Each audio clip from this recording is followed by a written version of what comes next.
wants to be wealthy, you want to have a lot of money. Almost everybody wants money.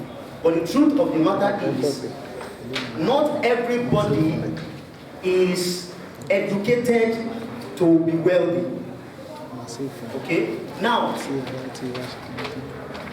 so that I won't waste our time, the first thing I want us to know is that you can be educated for wealth. So I was saying that our life has many departments, and our society has been built in such a way that people go to school to learn. What are the things they learn? They learn computer science, they learn business management, they learn agriculture. Some people study to become lawyers, some people study to become medical doctors and things like that. But it's good. It is very, very good to be educated like that. But there are other aspects of life that we must be educated in. Otherwise, we will be successful people academically and in career, but we will fail in those other areas. So one of the things we have come here to do is to get education as far as money is concerned. I have very limited time. I'm not planning to waste any time at all. So I can tell you that I have seen people who are successful medical doctors, but they have failures in marriage. Why? Because they in fact, if you wake them up in the night, they don't need to open any book. They can tell you anything medical question you ask them, they can tell you offhand. Why? Because they've been so much educated as a medical doctor. But I personally know medical doctors that are very poor. Why? Because medical knowledge and money knowledge, they are two different things. So I've said all of that to let us know that one of the primary reasons, I will say the primary reason why we are here today is to learn about money. And I believe that we will benefit a lot within this short time that we have. So I am going to do something for us, because I want us to do an assessment. One of the things we are going to be doing today is what I call financial diagnosis. Financial diagnosis.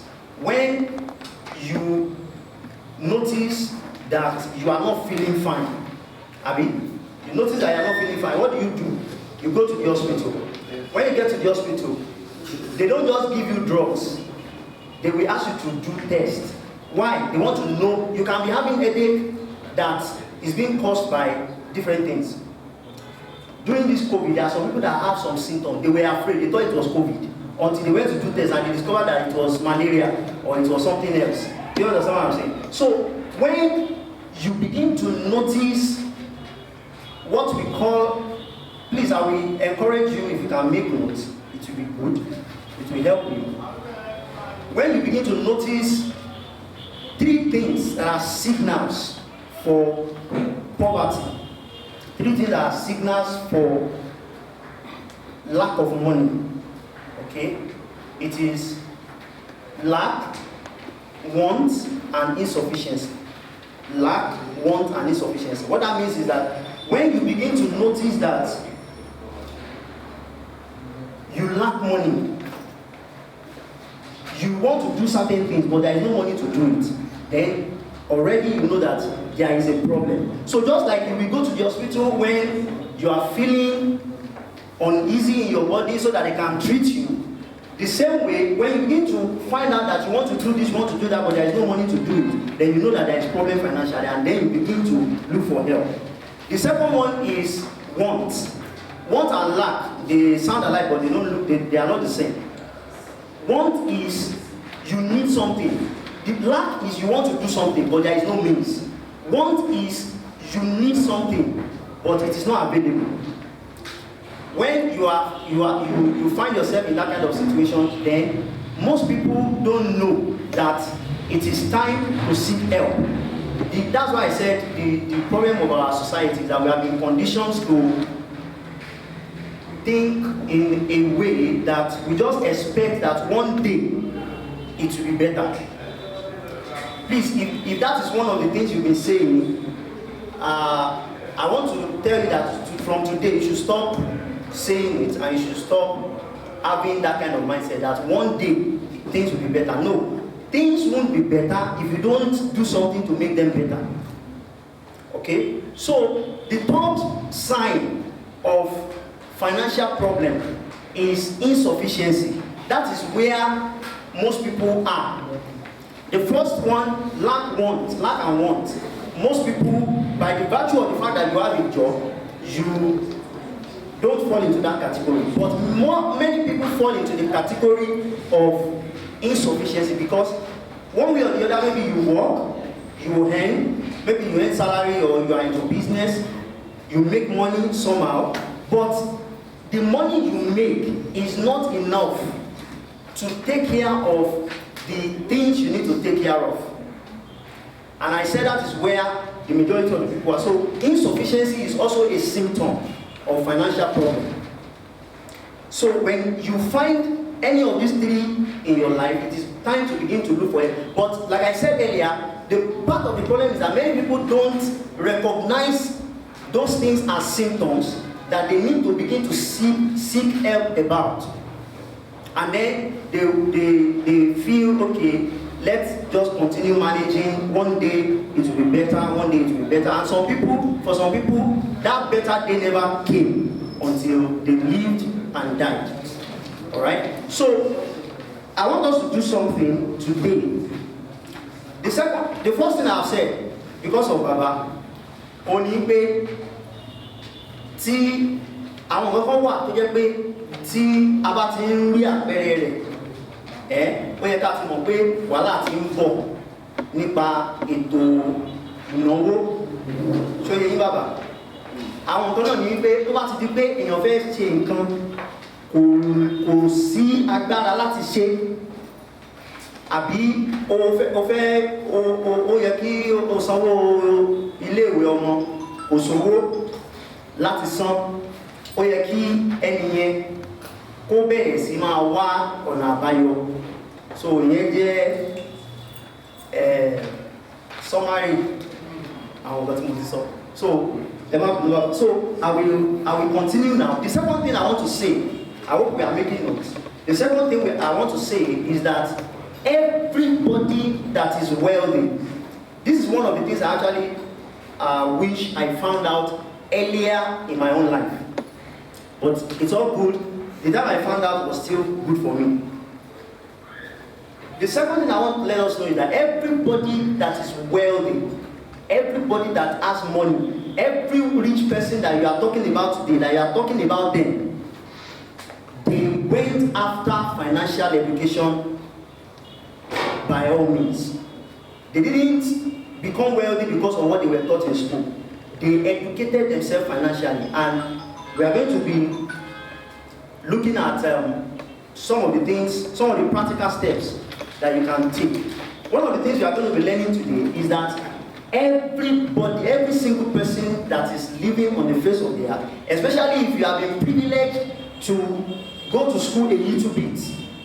Do you know there are some wealthy people, some people are wealthy, they didn't go to school. So everybody living on the face of the planet can be wealthy. Alright? Can be wealthy. Wealth is not made for some special set of people. Everybody can be wealthy if you know what to do. But many people don't know what to do. Many people feel, just like I said earlier, it go better is what makes some people to live and die in poverty. Okay? So then the third thing I want us to know is that everybody that is wealthy have somebody in their lives that is like a mentor to them or a coach. Okay?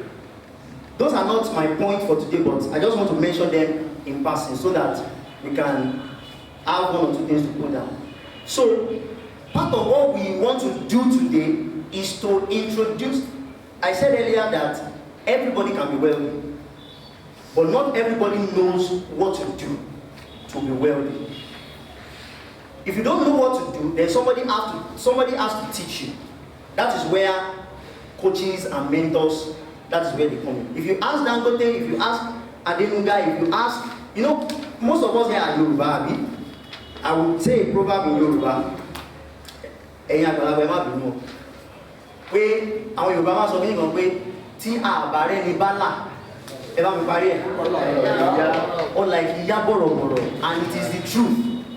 It is the truth. If you don't have the right support, nobody becomes wealthy just by himself. If you ask most people that are wealthy, they have somebody in their life that is like that support for them. And now that support does not mean the person is giving you money. It might just be an information the person is going to pass across to you. It can be a knowledge that the person is going to pass across to you. So that is a very key point I want us to note. Now, I'm going to, how many of us are on the WhatsApp group that you join when you register? Okay, Mr. Chola, please, can you post that link for me? Where is Mr. Chola? Please, post that link for me. I want us to do some exercise. Let me post that link on the WhatsApp group. So just click on the link with your phone, and then there will be some questions for you to answer. So, are we ready?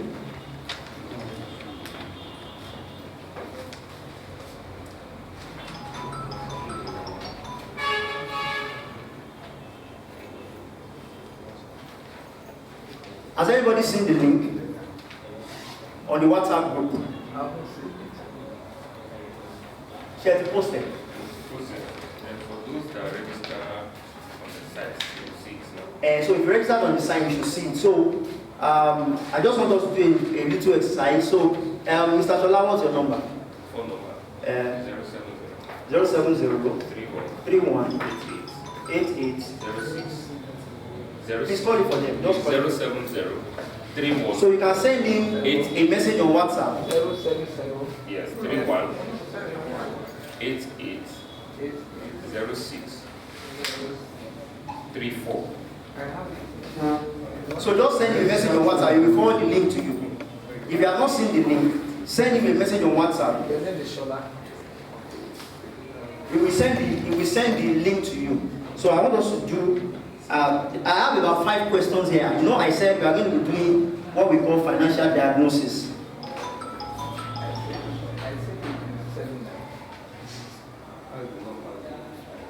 So if you have his number now, you can send a message to him on WhatsApp. Then he will send the link to you. All right. So how many people have seen the link? Nobody. Okay, your phone is not. It's not a problem. It is not. You can. At least I need one person to indicate that you have seen the link. Okay, one person.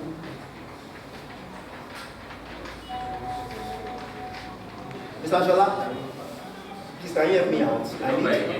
Sorry?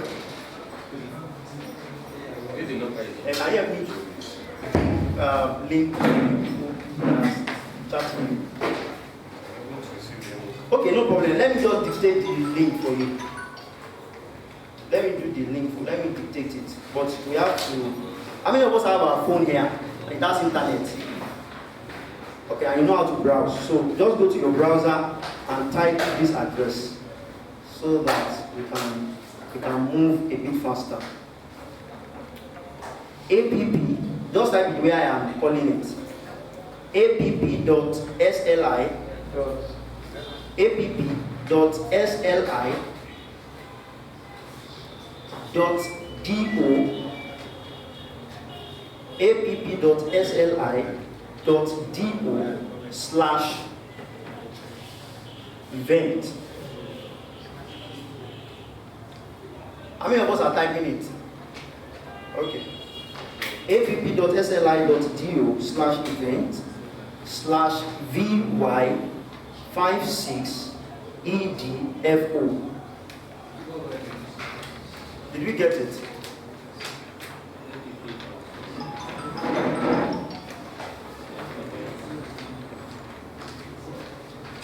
Who got it? /event. Event, no S. Event/vy56edfo. Yes, they are trying to project it, but I think.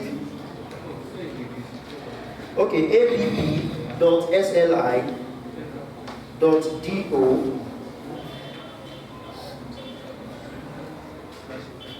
event/vy56edfo. All right? Have you gotten it now? Okay, has it opened? No, okay. There's no data, okay. All right. Okay, I have one person. Who else has gotten it now?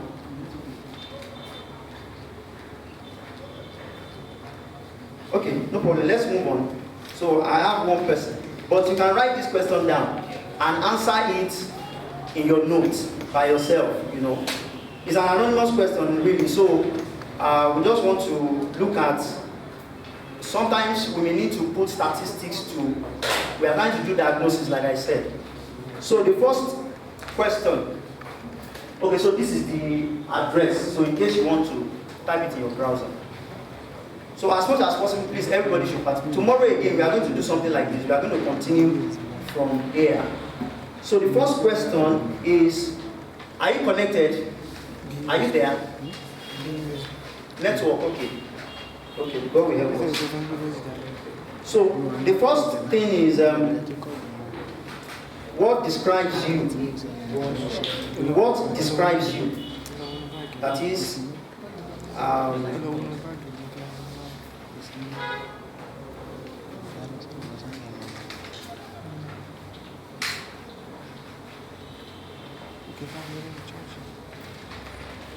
I'll give you the option, so you pick which one is your best answer. What best describes you? I am a student, that's the first option. I am a fresh graduate, that's the second option. I am unemployed, that's the third option. I am underemployed, I'm looking for better job opportunities, that's the fourth one. I want to start a business, that's the next one. I want to build wealth and secure the future, that's the next one. And then the last one is, I need time to think about this. I'll go over you one more time. You don't need to write everything, just write the one that you feel best describe your current position now. Okay, the first one is, I am a student. Second, I am a fresh graduate. The third one is, I am unemployed. Unemployed means you are not a fresh graduate, you're supposed to have been working, but there is no job. And then the next one is, I am underemployed and looking for better one. That means the job you are doing is not really the kind of job that you feel you should be doing. So you are underworking. Okay, I can see some people are started responding. Okay, that's good. Then the next one is, I want to start a business. Then the next one is, I want to build wealth and secure the future. And then the last one is, I need time to think about this. What that means is that all these options, you don't even know which one is your own. So you need some time to think so that you can be able to answer appropriately.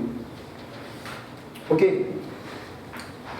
Now, please, when we are coming tomorrow, if you are planning to come tomorrow, I will encourage you to come tomorrow. If you are coming tomorrow, try and come with your phone and your internet and all those things, because we are still going to do some more diagnosis tomorrow. Okay? So now, please, can I have the slide? So the first thing I want us to look at is, we are looking at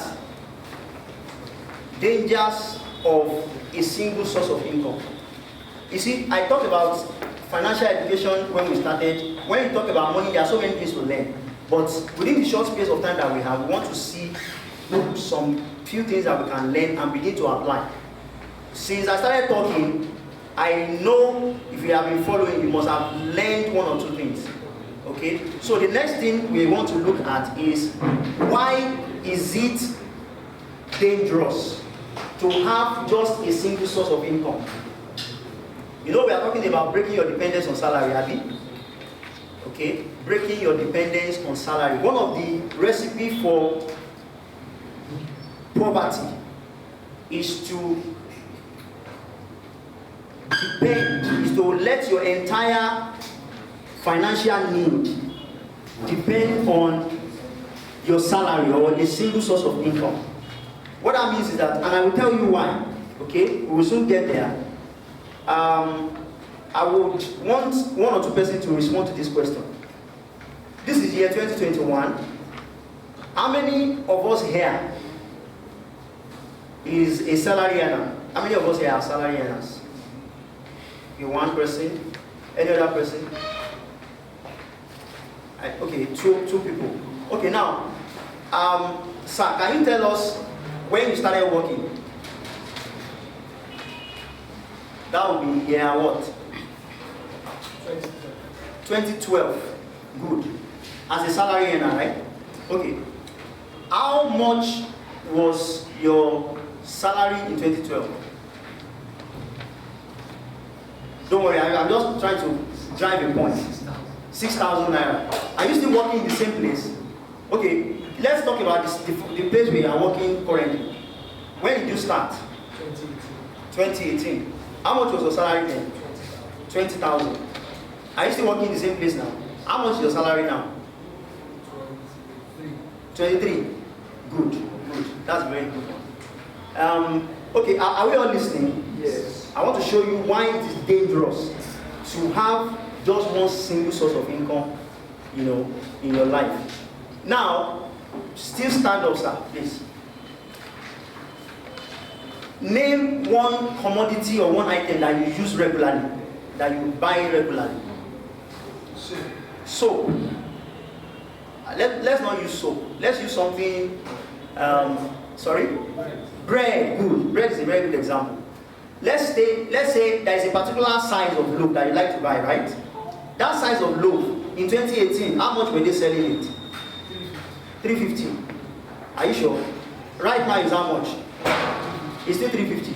I don't agree with you. I disagree with you. It means Captain Cook, they still maintain their price, but the quality has dropped and the size has dropped, because I used to like Captain Cook bread, but now I don't buy it anymore because the quality now is not what I used to get. Okay, you agree with me? But the point I want to make is this. You can sit down, please. The point I want to make is this, that most things in 2018, let's take fuel for example. Okay, fuel is something that affects everybody. Not everybody likes bread. Maybe you like bread, but not everybody likes bread. But every one of us, whether you have a vehicle or not, you still use fuel because you enter public transport, and fuel determines the price. So in 2018, how much is a liter of fuel in 2018? Can somebody help me? 2018, a liter of fuel. 65 naira. Sir? 65 naira? No. 2018. Okay? 85. Okay, let's take an average. I will take the highest I have had so far is 85. So I'll go with 85. Alright? Now, 85 naira in 2018. How much are they selling fuel now? 165. What is the percentage increase? Can somebody help me with that mathematics? Sorry? 95%. And so, what I want to show us, which is very, very critical, very important, is that the things we spend money on are growing in price at an alarming rate, and our income is not growing at that same rate. So already we are behind schedule. Before you know what is happening, if you earn 100,000 naira a month, what you used to spend money on in 2018, 100,000 naira will not be able to cater, will not be able to buy exactly the same thing now. That is number one. Number two, we even have situation in which, in some people's cases, they actually had their salary reduced instead of increasing. Am I right? Yes. Pay cuts and things like that. But that doesn't stop the commodities in the market and the things we spend money on increasing. So, and the next point I want to make is that our needs are multiple in nature. Or is there anybody here that the only thing you spend money on is one thing? Every month, the only thing you do is pay school fees. Pay school fees. You don't spend money on other things. You spend money on many things. So, if you have multiple needs, and then you have just one source of income, you already know that there is trouble. Okay? So, that is why dependence on salary is a critical mistake that most of us have made. Am I clear? Yes. Do we agree with me? Yes. Please let's respond. Do we agree with me? Yes, at present time.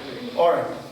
So now, what kind of education should we now pursue to make things change?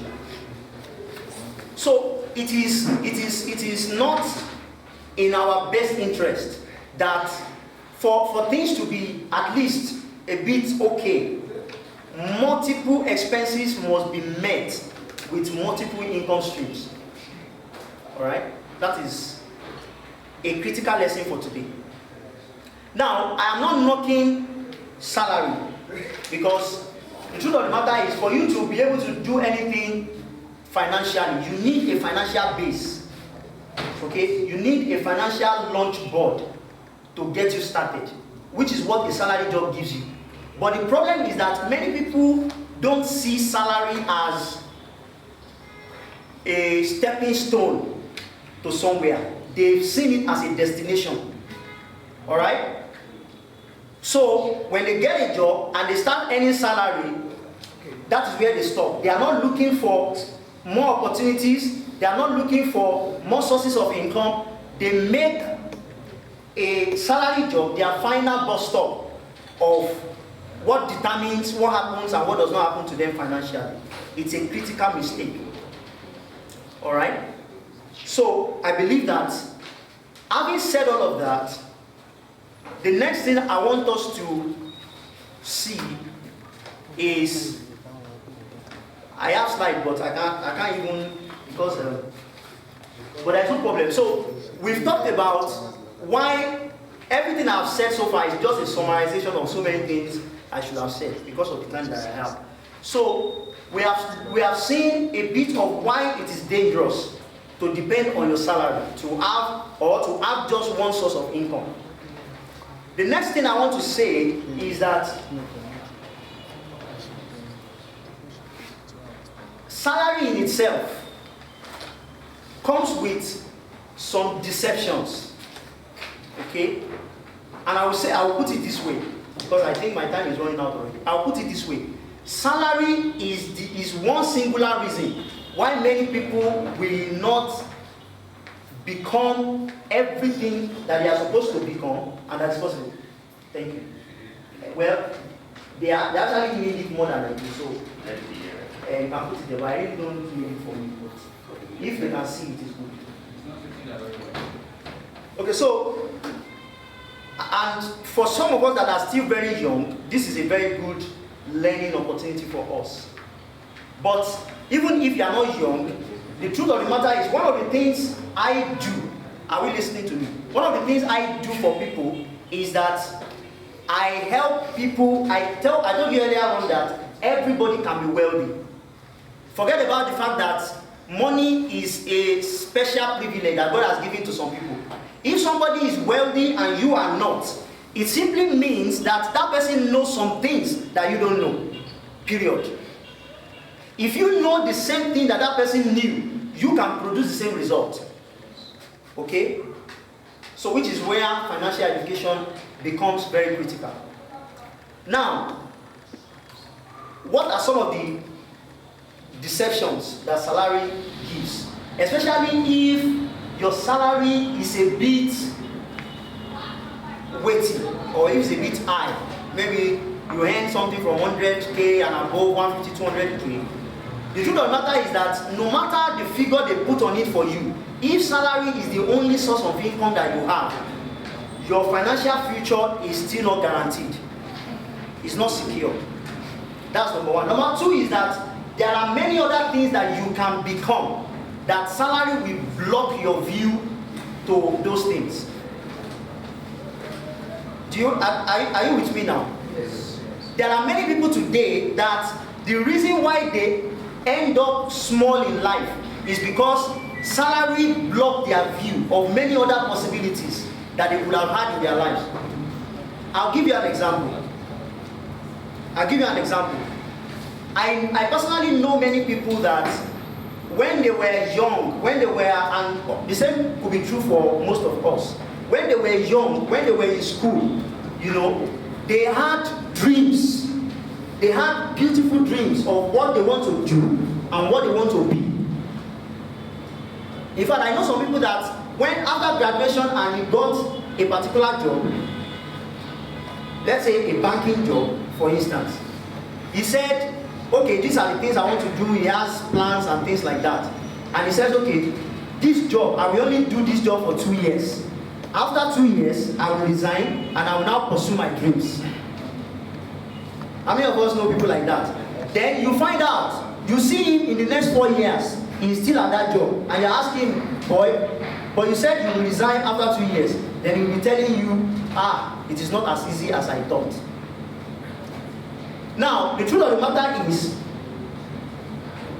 and this is part of the takeaway for today, so that you take note of it, that salary offers you a pseudo comfort and makes you to settle down and forget about your dreams. Why? Number one, because most of the jobs that you do, that they pay you salary, they are not structured to help you fulfill your own dream. They are structured to help you fulfill the dream of your employer. Alright? So, if you are not determined, if you are not focused, many of us don't know what we have lost by working salary all our lives. Alright? The vision you had when you were young, where is it now? You know, these are some of the issues. So, you see, what I'm teaching you now is my own personal discovery. Alright? It may not be something that you can Google on the internet or things like that. I did my personal search and personal research, and I came up with this fact that for many people, do you know that there are people that are looking for a job after graduation and then they can't get job, and one day he just decided to go and start something of his own. And then before you know what is going on, he became something very big and he's made a lot of money, he's now employing people. But you see, that is what he would have sacrificed if he had gone after a job that they are paying him maybe maximum 150K in Osun State. I don't know, maybe there are organizations that pay more than that for entry-level job. Do you understand what I'm saying? But that person, when he was looking for that job, he was blaming God. He was asking God questions. He did not know that that was God's way of helping him to salvage something good that he was about to lose if he had gotten a job earlier. Do we understand that? Yes. So there are so many things I want to say, but my time is very short. So I just want us to see that the danger and the damage that salary jobs has done in our life. Salary is one of the reasons why many people never fulfill their potential. Okay? But salary in itself is not evil. I don't want to be misunderstood on that. But you must understand, many people don't have this knowledge before they went into salary job. So when they entered into it, it became a web. They couldn't come out of it. So one of the things I would have want us to look at, but there is no time now, maybe tomorrow we'll look at that, is the purpose of salary. Salary has a purpose, and depending on your understanding of that purpose, your salary can be a curse or it can be a blessing, depending on the way you handle it. So, I'll be rounding up now. Let me look at my notes. I believe I've been able to say. So let me quickly look at some things to conclude. I've said some of them earlier, but let me just go over them again. Number one, wealth and money is not meant for some set of people. You see, if you have been told that some people are meant to be rich, while some people are meant to be poor, it's a lie. God didn't create anybody to be poor. People only come into this world and they enter into different issues that condition them for poverty. You understand? And if so, poverty is what happened to you on this earth, you can also undo it. Do we understand that? Okay, so what I'm trying to say by that is that if you know what to do, you can plan your wealth. Do we understand? Like I told you, some of these things I'm saying now, there are some of the things that I didn't know too way back. Maybe if I had known it earlier before now, maybe by now my life would have been better than this. Alright? But since I knew them too and I've been practicing them, well, I thank God. Do you understand what I'm saying? And I can tell you, come and look at me in the next 5 years, come and look at me in the next 10 years, I will definitely be bigger than this. I will definitely be one of the names that people will be pointing out to as rich people in Nigeria. So what I'm trying to say in essence to you is that you can plan your wealth. You can plan to be wealthy. My time is up. Oh. Okay, so the next thing is, this is critical, please. I want you to listen to this. If you didn't hear anything I said, please hear this one. There is something in every one of us as we are sitting down here. There is something in every one of us that can produce wealth. Something in every one of us. Some people have more than one. Some people have more than 5. Some people have more than 10. Things that God has given to you that can produce wealth. So if God help us, one of the things we'll be doing is what can you do to identify those things and how can you bring them out so that they begin to generate wealth for you. Everybody has something that God has given them. If you are a Christian here and you read Bible, probably it will be easier for you to understand what I'm trying to say there, but I won't go into details because my time is already up. So now the next point I want to make is most people cannot do the digging. What you need to do to get to where that thing is and bring it out of yourself, most people can't do it for themselves. Remember I said earlier that there is a need for coaches and mentors to help us bring certain things out of us, to even spot things in us that we didn't know we carried. Do we understand? So very important. So most people can't dig out the wealth in them. They can't dig it out on their own. Most people don't even know it is there. Some people know it, but they just don't know what to do or how to bring it out. And then lastly, some people don't even know that they need such help. Okay? So this is where I will be stopping today because of my time. But one thing I would like to say is I would encourage you that tomorrow morning we'll be here as well. So if you can try to be present tomorrow morning, maybe we will be able to finish up some of these things that we started to. We narrow it down to specific things, at least one thing that you can begin to do, and then you can begin to improve your financial situation and your condition. Do we appreciate that? Yes. Thank you very much.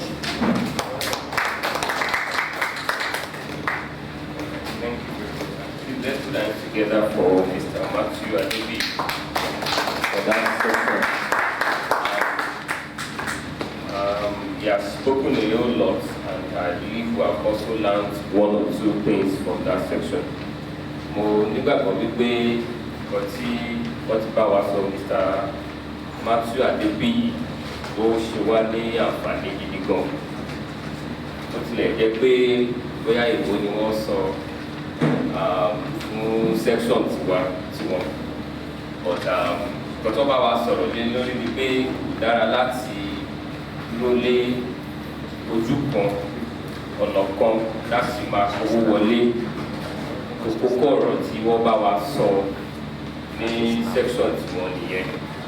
So that if I go without wasting much of our time, we would go ahead with the next section. Affected why you see a little come. Yeah, listen. Number 5, do the program sheet. Norland complaint and opportunity. Bí gbogbo àṣẹ mọ̀ pé Norland ló gbé ètò yìí kalẹ̀, Norland Nigeria. So nǹkan tí wọ́n ní fún wa ni wọ́n fẹ́ bá wa sọ báyìí. The opportunity that Norland has brought to us is what they will discuss with us now. So I want us to pay attention. And if you have questions after the section, we are going to take our questions.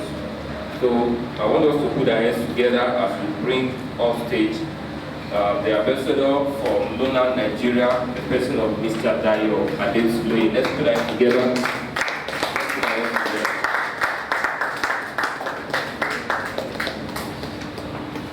Okay, so while he is coming up.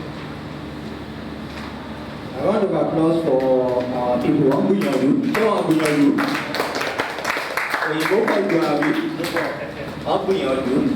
Okay, we ma project your performance. I will time because I time na money. I apologize for iná tó ń ṣe mọ̀nàmọ́ná. I apologize kì í ṣe ìwà wọn.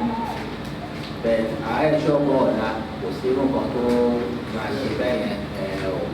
So I apologize for yẹn. So mo máa project your concern.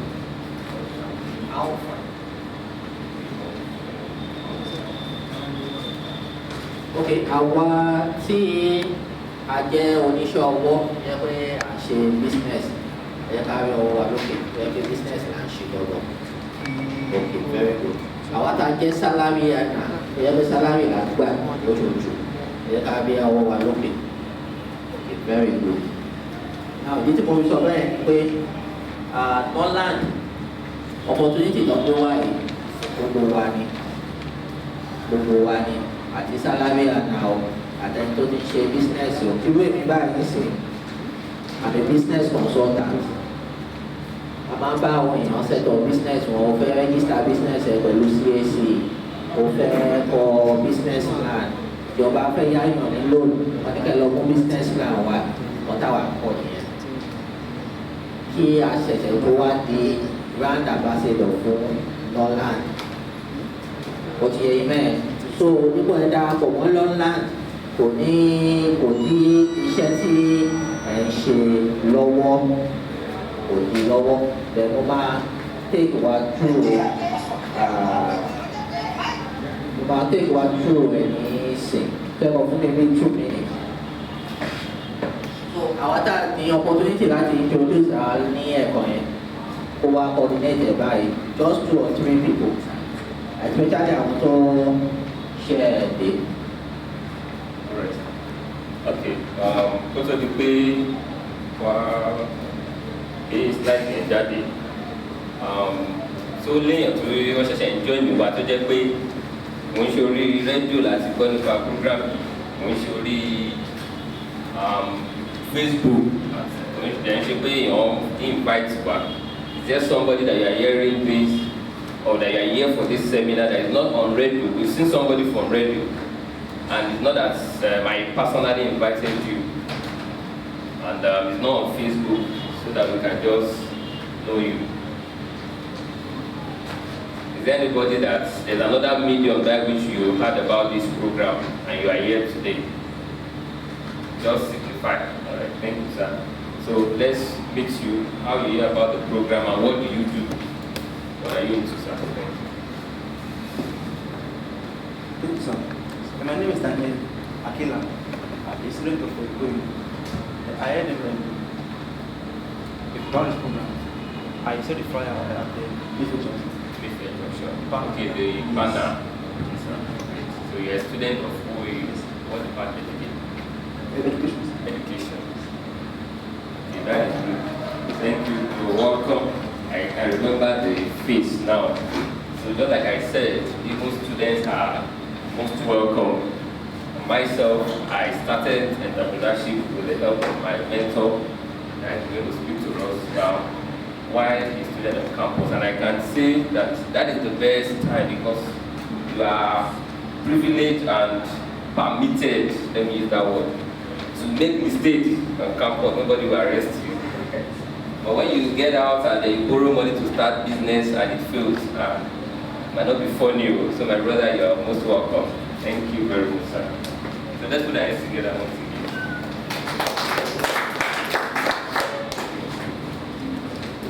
Okay, ní ṣókí kí n tó ṣó wa ní nǹkan tí Norland yìí jẹ́, mo fẹ́ fún wa ní 15 ways the salary earner can increase financial capacity. Wọ́n pé financial intelligence conference ní our bẹ́ẹ̀ sí. Ní pé 15 ways o tí wọ́n lè fi increase the financial capacity. Capacity mean pé ẹ̀wọ̀n pé téèyàn bá ní kọ́ọ̀pù báyìí, kọ́ọ̀pù tó tóbi, òpè síbí, kọ́ọ̀pù kékeré, òpè síbí, tó bá ń da omi sí, èwo ló máa retain omi jù, kọ́ọ̀pù tó tóbi. Eléyìí tó kéré yẹn kò sí mọ́ ṣe domi sí tó nǹkan kékeré tó níyẹn náà ló máa gbà. Bẹ́ẹ̀ náà ni gbogbo wa ṣe rí, bí gbogbo wa ṣe rí nìyẹn. Capacity wa láti gba owó, láti retain owó, bí ẹnìkan ṣe difference sí ẹnìkejì náà ni bí kọ́ọ̀pù yẹn ṣe rí nìyẹn. So tẹ bá rí millionaire lẹ́ni torí ó ti ní capacity láti máa make millions ni. Ẹni tó dẹ̀ jẹ́ pé thousandaire ni ó ní capacity 1,000 ni. Ẹni oní òtí ẹ̀ ní kankan kán gba báyìí ó ṣe gara kò gbọ́ anything sílẹ̀, kò ní kankan, kò náà pé capacity. Ó ní mentor wa kan, ó nígbà tó ń bẹ̀rẹ̀ business, ó ní òun save 34 million naira for 7 years. Èló mo pé 34 million. Business, hospital business, medical doctor ni, they are doing hospital business. But capacity ẹ̀ kò ní tẹ́ tó ń bá fẹ́ kọ́ hospital mi o, a ní 5 million ló ní, àtẹ̀tò ní 34 million. Bó làwọn méjì ṣe máa ronú? Ó máa yàtọ̀ àbí? It will be different. So ìyẹn náà pè é capacity. So the first one, spend below your salary. Spend below your salary. Àwọn kan wà fún àṣírí náà là ṣe ń ná. Àwa náà ta jẹ́ oníṣẹ́ ọwọ́ tá à ń ṣiṣẹ́ business tiwa. Tó bá pa 200,000 ní wíìkì yìí, o gbọ́dọ̀ ná gbogbo ẹ̀ náà, o ná àti profit o, àti ojú owó àti èrè o, gbogbo ẹ̀. After 1 month, àwọn ní kó rọjà sí ọjà ẹ mọ́ ni, kò sówó mọ́, kí ló fowó ṣe?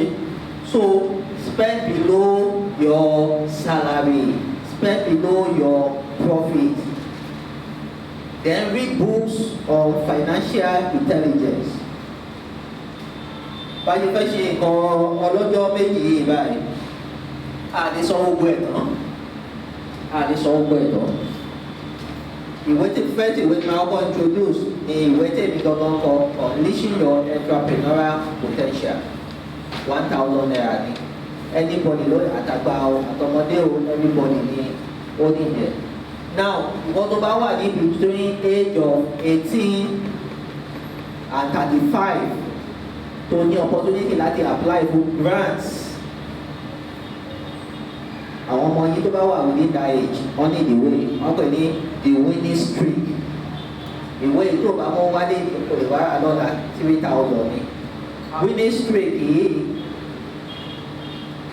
tẹ́ bá ń gbọ́ bá ẹnìkan ti gba grants tó ní ìlú mélòó grant wà ń tàn sí táwọn èèyàn kọ lọ́wọ́, tó ní ìlú mélòó máa fún ẹ ní $5,000.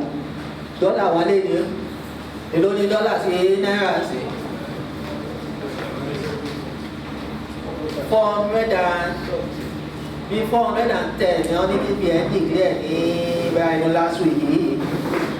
kò lọ lẹ̀ sí ìwà rẹ̀ ní ló fẹ́ fún yín ní $5,000 láti ẹ̀dí $400 5,000 times 400 $2 million wọ́n kàn máa dáṣẹ́ o kí ló máa ṣe o máa kọ́ nǹkan bó ṣe máa kọ́ gbogbo ẹ̀ ti wà ní òwe yìí bó ṣe máa ní àìdíyà tó bá wà ní the age of 18 and 35 onídìílé now àwọn táwa jẹ́ business owner tá à ń ṣe business wa gangan àwa ní ìdílé yìí mentor mi tí mo ní pé ó save 34 million in 7 years ìrìn ló kà wọ́n òwe wọ̀nyí o eléyìí how to create a business that thrives in your absence. That means mo ṣe wá sí pé ìbáraẹni business mi wà ní mo ṣe wá síbẹ̀ business mi wà lẹ́kọ̀ọ́ kí n lọ fún 2 months iṣẹ́ lọ mi ò ní láti wà ń bẹ̀ ìdí tí yẹn tí mo lè fi ṣe brand ambassador fún Norland everywhere là ń lọ kiri tá a ti máa ń ṣe seminar both online and offline so bó o ṣe wá lè ṣe business yẹn pé bó ṣe máa gbàyàn síṣẹ́ tíṣẹ́ yẹn máa lọ because anything tó bá ń tà báyìí ta ló lè fún wa ní example nǹkan tó business tó ń ṣe ẹ lè ká lè fi business ẹ̀ ṣe example. Yes sir. I'm a printing line. Okay, printing kájọ wọn ṣe printing kájọ wọn bí wa kí ni business ẹ̀ ń ṣe. Blank ẹ̀ta pákó very good. Now ẹ̀yẹ kọ́kọ́ bẹ̀rẹ̀ látọ̀rọ̀ pákó bí pákó ṣe wà yẹn báyìí ok bí pákó ṣe wà yẹn ẹ wá wò ó pé ẹni branch sí gbogbo major town tó wà lọ́sùn state bẹ́ẹ̀ ṣe ní lóṣogbo lẹ́ni Ilé-Ifẹ̀ lẹ́ni Iléṣà now ẹ mọ̀ pé ẹni tó yára yín sí ọ̀nà mẹ́ta now bó o lẹ ṣe máa wá rán business yìí sọ́ṣẹ́ ìlú yẹn pé ẹ kàn máa jókòó sílé ẹ máa sùn ẹ máa jí gbogbo ẹ̀ dẹ̀ ń lọ bóyá èèyàn mẹ́ta ló ràn Ifẹ̀ èèyàn mẹ́rin ló ràn tòṣogbo èèyàn méjì ló ràn ti Iléṣà tí gbogbo ẹ̀ dẹ̀ ń lọ tá láti ẹ̀yìn á kàn máa wà láti ní aláya ọjà ń lọ wọ́n ti mọ̀ bọ́ ṣe máa market wọ́n ti mọ̀ bọ́ ṣe máa deposit owó sí bank wọ́n ti mọ̀ bọ́n ṣe lè sheet yín ẹ̀mọ̀ pẹ́ lómi wà ìdí tó ti fi gbọmọ ṣẹ́ bá ábílẹ̀ wà wọ́n máa sheet ni wọ́n ní kówó yẹn owó yẹn ò ní pé you understand now bó lẹ ṣe máa ṣe gbogbo yẹn wọ́n ní eléyìí wà how to create a business that thrives in your absence eléyìí náà 3,000. The last one tó jẹ́ pé díẹ̀ gangan la fi wà lẹ́yìn is the 30 laws of money. The 30 laws of money. These 30 laws of money, Dr. Abib náà ni ó kọ only the reward for obeying the law is prosperity. Penalty for disobeying the law is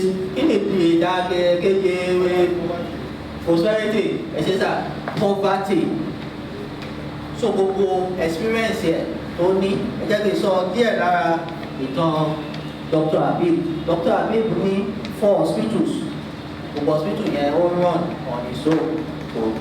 Kò gúnyàn lábẹ́rẹ́ mọ́, kò ṣe operation mọ́, kò sékè tó ń ṣe inú gbogbo ẹ̀. 4 hospitals. Ìgbà tó yá lórí ká hospital yìí fẹ́ fún òun ó fẹ́ sùn o kí tún wá nǹkan mi ṣe wá ní hòtẹ́ẹ̀ máa dáa wá bẹ̀rẹ̀ hòtẹ́ẹ̀ first one lówó kọ́kọ́ ó kọ̀ sí Ìbàdàn gbogbo nǹkan tó ṣe yìí kò já lónìí kò ṣe lónìí kọ̀ọ̀kan yọ̀nà tán ẹ̀dẹ̀mọ̀ ẹlòmí bí lè pé o tó lè ṣe nǹkan tó tóbi o gbọ́dọ̀ lọ gẹ́ẹ̀tì lóònù kò lo lóònù ìgbà tó ṣe first hotel ó gbà ó ní hòtẹ́ẹ̀ yìí ó dáa ju hospital lọ ní hospital àwọn tó wá bẹ̀ tó bá ti fẹ́ fún ẹ lówó wọ́n máa sunkún ni ó ní hòtẹ́ẹ̀lì tó bá ti fẹ́ fún ẹ lówó wọ́n máa rẹ́rìn ni ó wá láì hòtẹ́ẹ̀lì yẹn wọ́n ní wọ́n máa kọ́ 17 ní lockdown hòtẹ́ẹ̀lì méjì ló kọ́pọ̀ lẹ́ẹ̀kan ní lockdown tó sówó tó sí kankan everybody kò jẹ gbá lóònù ó wá kọ̀wé rẹ̀ ní pé ká má polówó ẹ̀ ìkànṣe pé ká polówó ẹ̀ 3,000 naira tó bá rà tó kà 3,000 yẹn lè fi make 3 million pẹ̀lú knowledge ẹ mọ̀ pé gbogbo knowledge wọ̀nyí báyìí ọ̀nkọ́yàn school ó èyí bí mo ti jáde mo ṣe masters gbogbo nǹkan mọ̀ lẹ́yìn ẹni tí mo tẹ̀lé lélẹ̀ ló fi ọ̀nà wọ̀n mí ìdàdà fi máa ń sọ nìyẹn anybody tó bá ti ṣe tán lọ wá mẹ́ńtọ̀ tó máa mẹ́ńtọ̀ ẹ tó ti ṣe dáadáa ó tẹ̀lé má lọ school bẹ́ẹ̀ ó mọ business yẹn. So quickly a máa sọ ọ̀kan tí Norland jẹ́. Norland wá sí Nàìjíríà ọdún kẹtàlélẹ́yìn October this year ní ọdún kẹrin. Now kí ni wọ́n wá ń ṣe ìlú wọn lọ́ ti wá? Wọ́n wá láti orílẹ̀-èdè USA àti China méjèèjì yẹn ni wọ́n papọ̀. Now kí ni àwọn nǹkan God is rolling this slide? Okay, hold on. Vice President lélẹ́yìí Zoo ni Vice President. Now àwọn tó dá Norland nílẹ̀ iṣẹ́ nìkan báyìí òwe tó fẹ́ nìkan báyìí ló dálẹ̀.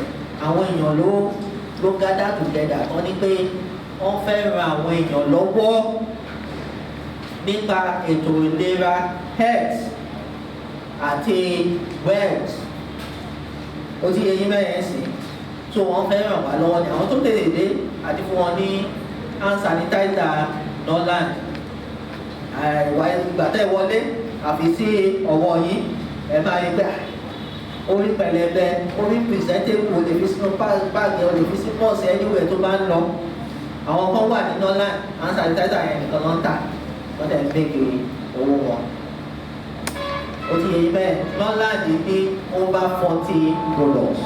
Bẹ̀rẹ̀ ní mi ò ní ṣó wa ní gbogbo product yẹn àti bọ́n ṣe ń lò ìdí tá a fi ṣe ní ọlọ́jọ́ méjì nìyẹn. Bẹ̀rẹ̀ ìdí tá a tún fi ṣe lọ́jọ́ méjì nìyẹn tó bá wá ní first day ó ní benefit because a jẹ́ pé òun gbọ́ lọ́nà méjì then you be able to ask more questions.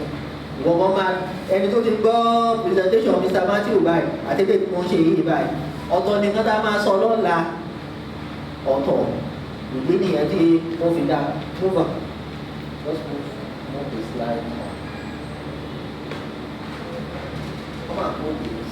Come on, move it. Just stop. Hold on. Yes.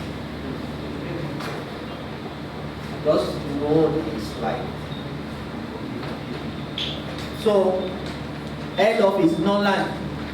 Àwọn mélòó lọ àti gbọ́ Norland rí stockings wà ní ibi ṣé stockings wà rán ẹ ká recognize ní wo ẹ jẹ́ ká pàtẹ́wọ́ fún wa àwọn tó ti ṣiṣẹ́ ní ilé Ifẹ̀ stockings ẹjọ́ ìdílé dúró ká recognize ní ẹ jẹ́ ká pàtẹ́wọ́ fún ẹjọ́ ẹ pàtẹ́wọ́ fún ẹ pàtẹ́wọ́ fún àwọn ní post wa ní ilé Ifẹ̀ àwọn tí ń ṣiṣẹ́ ní ilé Ifẹ̀ táwa tó wá wọ́n ti fi Norland tú ayé àwọn èèyàn ṣe kì í ṣe ilé Ifẹ̀ nìkan o wọ́n lọ Àkúrẹ́ wọ́n lọ kiri different places and láti ṣe dáadáa nínú business yìí position táwọn occupy ní Norland ní ilé Ifẹ̀ ó ṣe pàtàkì ẹ̀pọ̀n tí tó fi ṣe pàtàkì ó wá pé òun wá ní òun like hand sanitizer yẹn mo ní the 100 tó bá pè mí báyìí àní òkè máa sẹ́ndẹ̀ ẹ̀ṣẹ́ láti ìlú Èkó bẹ̀rẹ̀ iṣẹ́ táwọn wá ń ṣe ni pé o ní láti lọ ìlú Èkó mọ́ o ní láti dúró sí ìlú Èkó mọ́ tàbá ti ṣe tàbá ti process order àkọ́ọ̀dé lọ sí ọ̀dọ̀ stockings wa ní ilé Ifẹ̀ o lè gbà kàn ẹ́ kó tán ohun iṣẹ́ yẹn ó kún rọrùn so ìdí ẹ̀ nìyẹn tí a fi dúpẹ́ lọ́wọ́ wọn fún iṣẹ́ takuntakun tí wọ́n ń ṣe ní ilé Ifẹ̀. Now àmọ́ bá story Norland bọ̀ ìgbà tó wá dé Nàìjíríà a ní pé 3 years wọ́n ti ṣiṣẹ́ nílé pé 4 years ní October within that short period àwọn products wọn wọ́n ti tú ayé àwọn èèyàn ṣe àníkọ́ ní over 4 products tẹ́ bá wo ẹgbẹ́ báyìí ẹ wo ẹgbẹ́ báyìí Norland products ní àkóso ààyè. Now eléyìí toothpaste yìí gbogbo èèyàn ló ń lò o ní ìdí láti two ways náà fi ń lò ó lè lo bẹ́ẹ̀ ni lóun lo close up òun lo maclean òun lo anything kò kọ̀ lò ó ìgbà tí mo ti join Norland báyìí toothpaste tí mo ń lò ní o òun nìkan mo ń lò now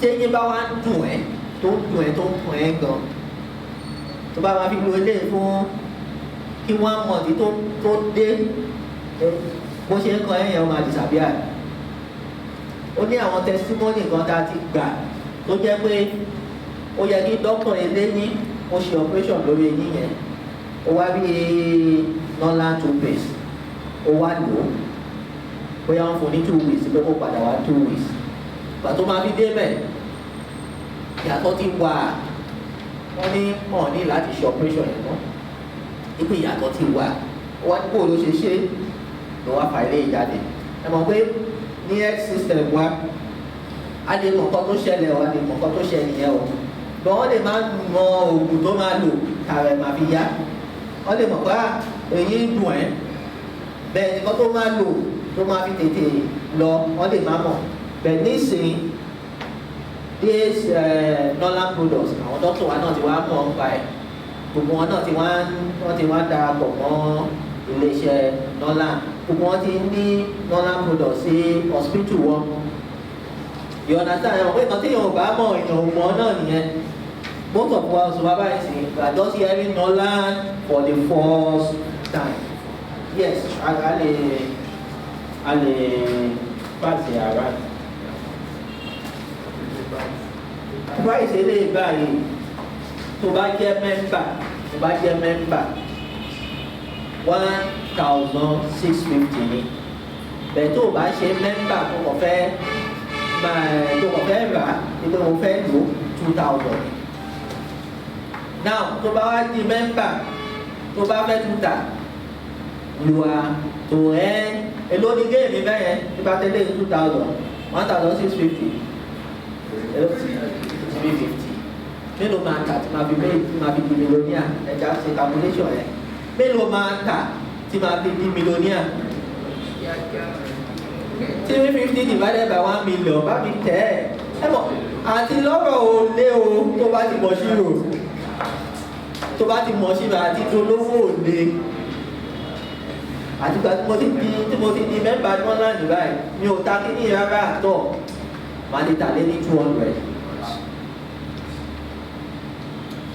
Ẹ̀wọ̀n máa ń sọ̀rọ̀ nípa financial intelligence tó bá dọ̀la a máa tún gbogbo ẹ̀ sí wẹ́wẹ́ ọ̀nà mẹ́wàá ló fi lè gbé owó ní Norland ẹyọ kan àbí méjì máa mẹ́nu bà ní alẹ́ yìí wípé product yìí o wípé mo rí ó kàn dàbí gítà tà ó rágí ó tún yé gítà ó méjì ènìyàn àbí èrè ẹ géènì ẹ you understand now.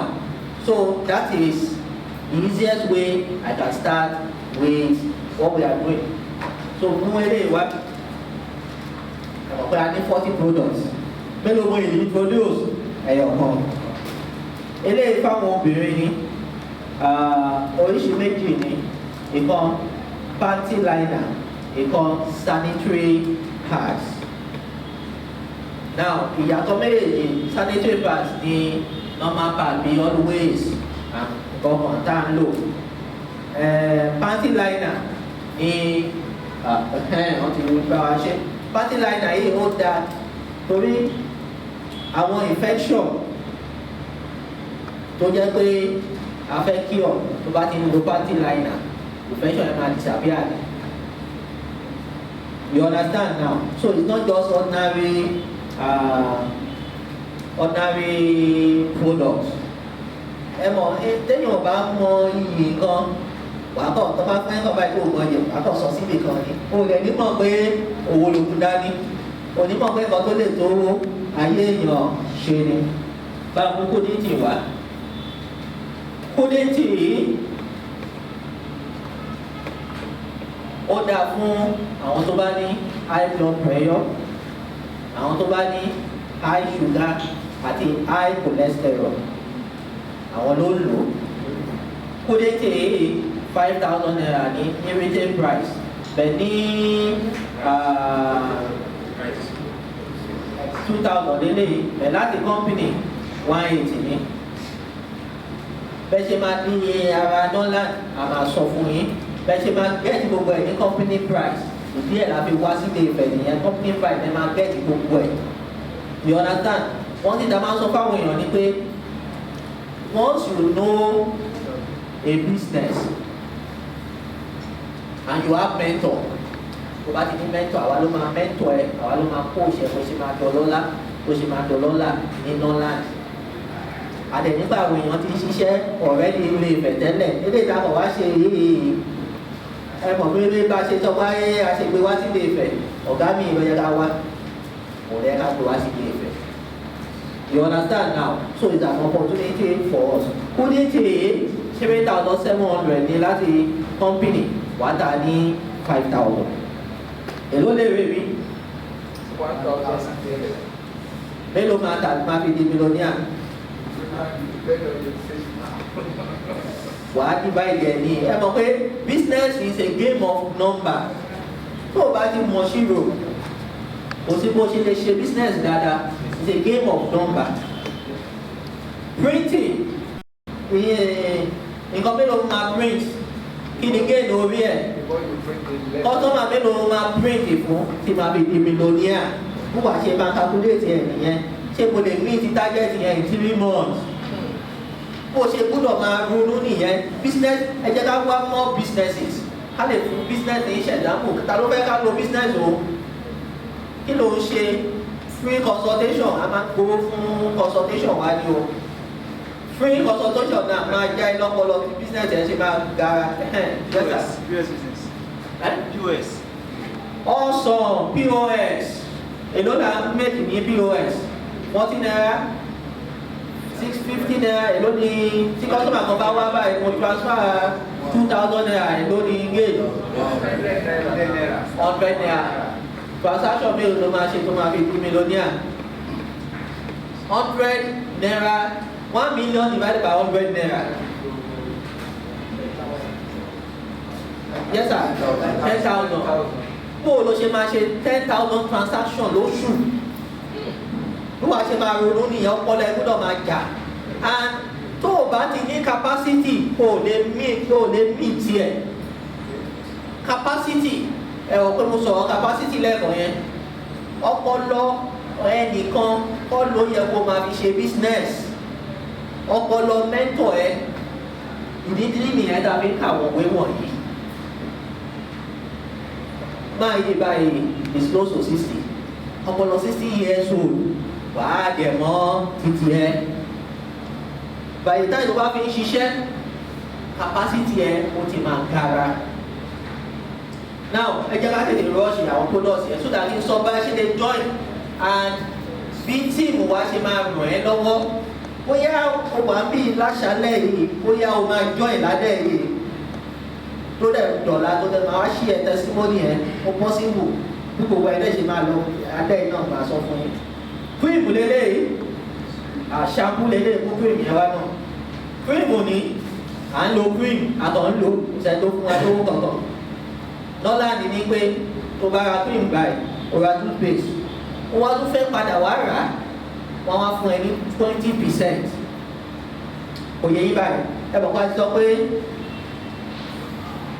àwọn products yẹn, toothpaste yẹn báyìí ní 1,650 ní 1,650. Tó bá padà wá, o wá ra 1,650 yẹn, wọ́n wá tún fún ẹ ní o kì í ta o kàn wá sí pé wọ́n ra close up ní supermarket wo ló dá ìlú fẹ̀ǹsì. Ace glory to glory ẹ̀yẹ́ ti pẹ́ lẹ́ẹ̀kan gbà kó wà ní Ifẹ̀ a máa ń lò dáadáa. Glory to glory ó lọ́bẹ̀ ó ra close up ó wá tún padà débẹ̀ wọ́n ní torí pé ó wá rà èdè ìlú àfọ̀ ẹni 20% commission. Ò lè rírò ìgbà Norland nìkan ló ti lè rírò ẹ̀gbà. Ó dọ̀nà kejì tó fi make owó ní Norland.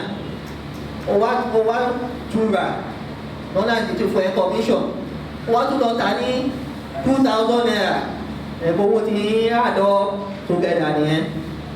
Now, cream lélẹ̀ ìyẹn shampoo fún àwọn obìnrin wa shampoo kò sí bí dandruff yẹn ṣe le tó shampoo yẹn máa fọ èwe ó máa fọ èwe ó dáa gan èmi gan lò ẹ̀rọ mo ṣe ń dọ́gba ẹ̀ mo lò ó kí n tó wá láàárọ̀ yìí ó ń dán gidi àwọn tí nàbọ̀ Norland ní kó gbúdọ̀ máa lo product Norland kì í ṣe gbogbo ẹ̀ ló lè lò pé àwọn kan wà ní ẹgbẹ́ family ni family ń lo cream family ń lo toothpaste family ń lo oríṣiríṣi náà ẹ jẹ́ ká wá síbi tí ẹ̀ ti gangan ti bẹ̀rẹ̀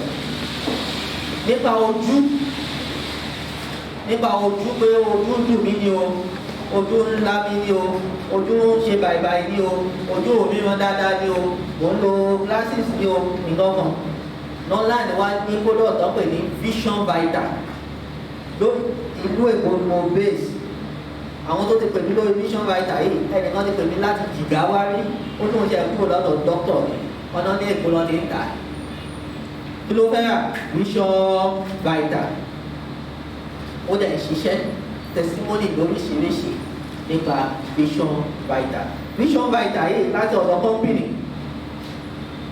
company is 13,800 company wa ní a ní 20% retail profit mọ́ kò fi ṣe kí ni kò fi jẹ títí ẹ tó gbàmí àtà ní 15,000 gbàmí àtà ní 16,000 ó ti yẹ yín bẹ́ẹ̀ bá mi mú GI wá bẹ́ẹ̀ GI ní bàbá wọn ẹ ṣe pé bàbá wọn ẹ sọ pé bàbá wọn náà ọ̀yẹ́ dàgbà àti wọ̀ díẹ̀ báyìí náà dábà ti ní Norland ẹni settlement Norland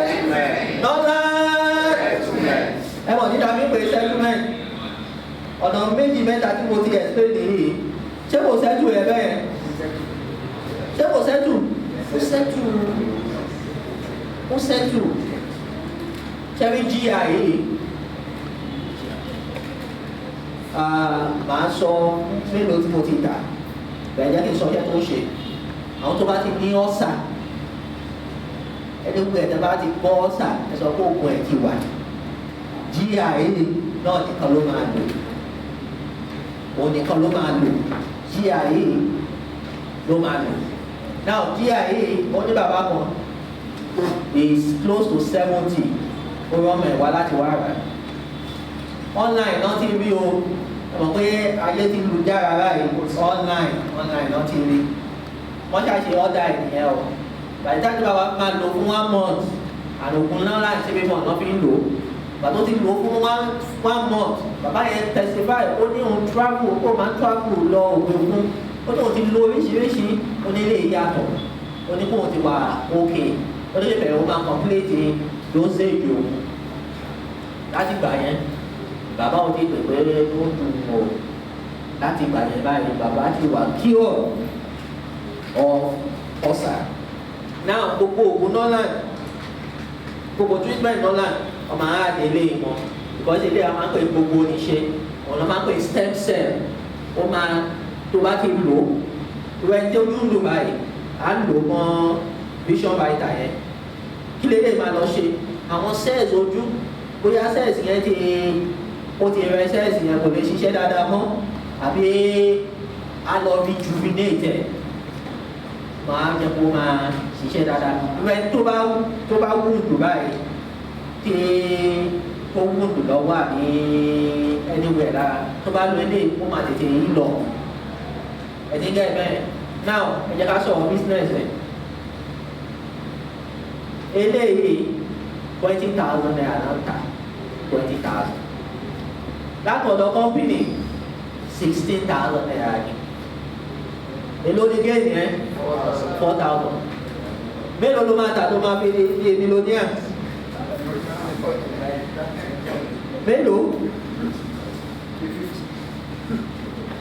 ṣẹ́rí product yìí òun ni mo tà gbogbo product Norland eléyìí mo mọ̀ tà jù láti gbà mo ti join Norland mi ò tà rárá tọ́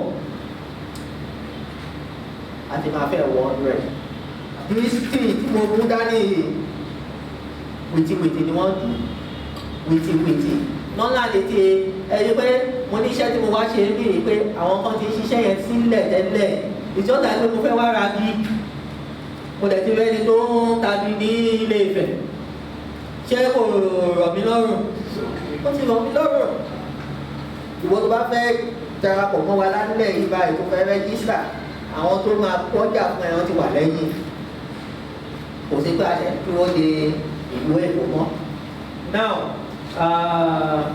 bá mi gbé kọ́bíṣẹ́ kọfì yìí mo máa ń lo ilé dáadáa ilé tí èmi máa ń lò tí mo mọ̀ dáadáa mo ń sáré sọ fún yín because nǹkan tó bá dáyàn lójú mo dá ẹ lójú ni mo ń lò ó mo dẹ̀ mẹ́ owó pẹ̀lú ẹ̀ mo fi wá pé ká wá ṣó ní Norland iṣẹ́ tá a fẹ́ ṣe lọ́jọ́ méjì yìí ni pé a fẹ́ ẹ̀bù wa láti ní financial intelligence kò ní dandan pé kó o darapọ̀ mọ́ Norland o kò ní dandan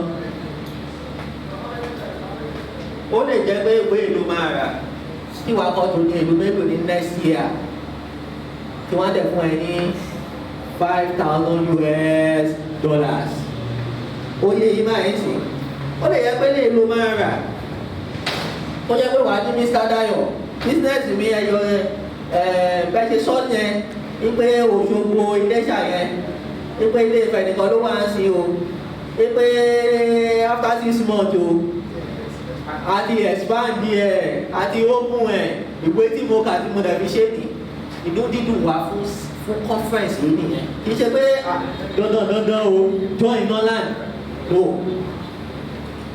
ipò join Norland ẹ mọ̀ bóyá ní nǹkan tó bá dáyàn lójú èèyàn fi ń gbárí ni àbí ó dá wa lójú pé tó bá join Norland o lè tàtà ṣọ́ọ̀tì ó máa tàtà gèrè ní and in business there's something we call sales and marketing tó bá lọ wáṣẹ́ lọ o lọ tààrẹ o lọ market ààrẹ ni o tàbí lè lo gbàásù yẹn o lọ market ẹ ni o tó bá lọ wáṣẹ́ lọ àwọn èèyàn máa wá èèyàn 20 wọ́n fẹ́ gba ipò kan they will come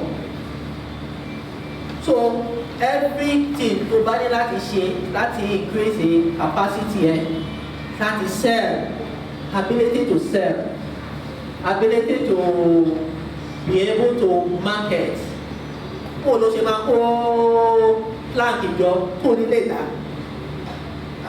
tó fẹ́ fi plank ẹ̀ dáná fún ara ẹni ó gbúdọ̀ lè tajà ibi tí capacity náà tó wà náà nìyẹn ó gbúdọ̀ lè tajà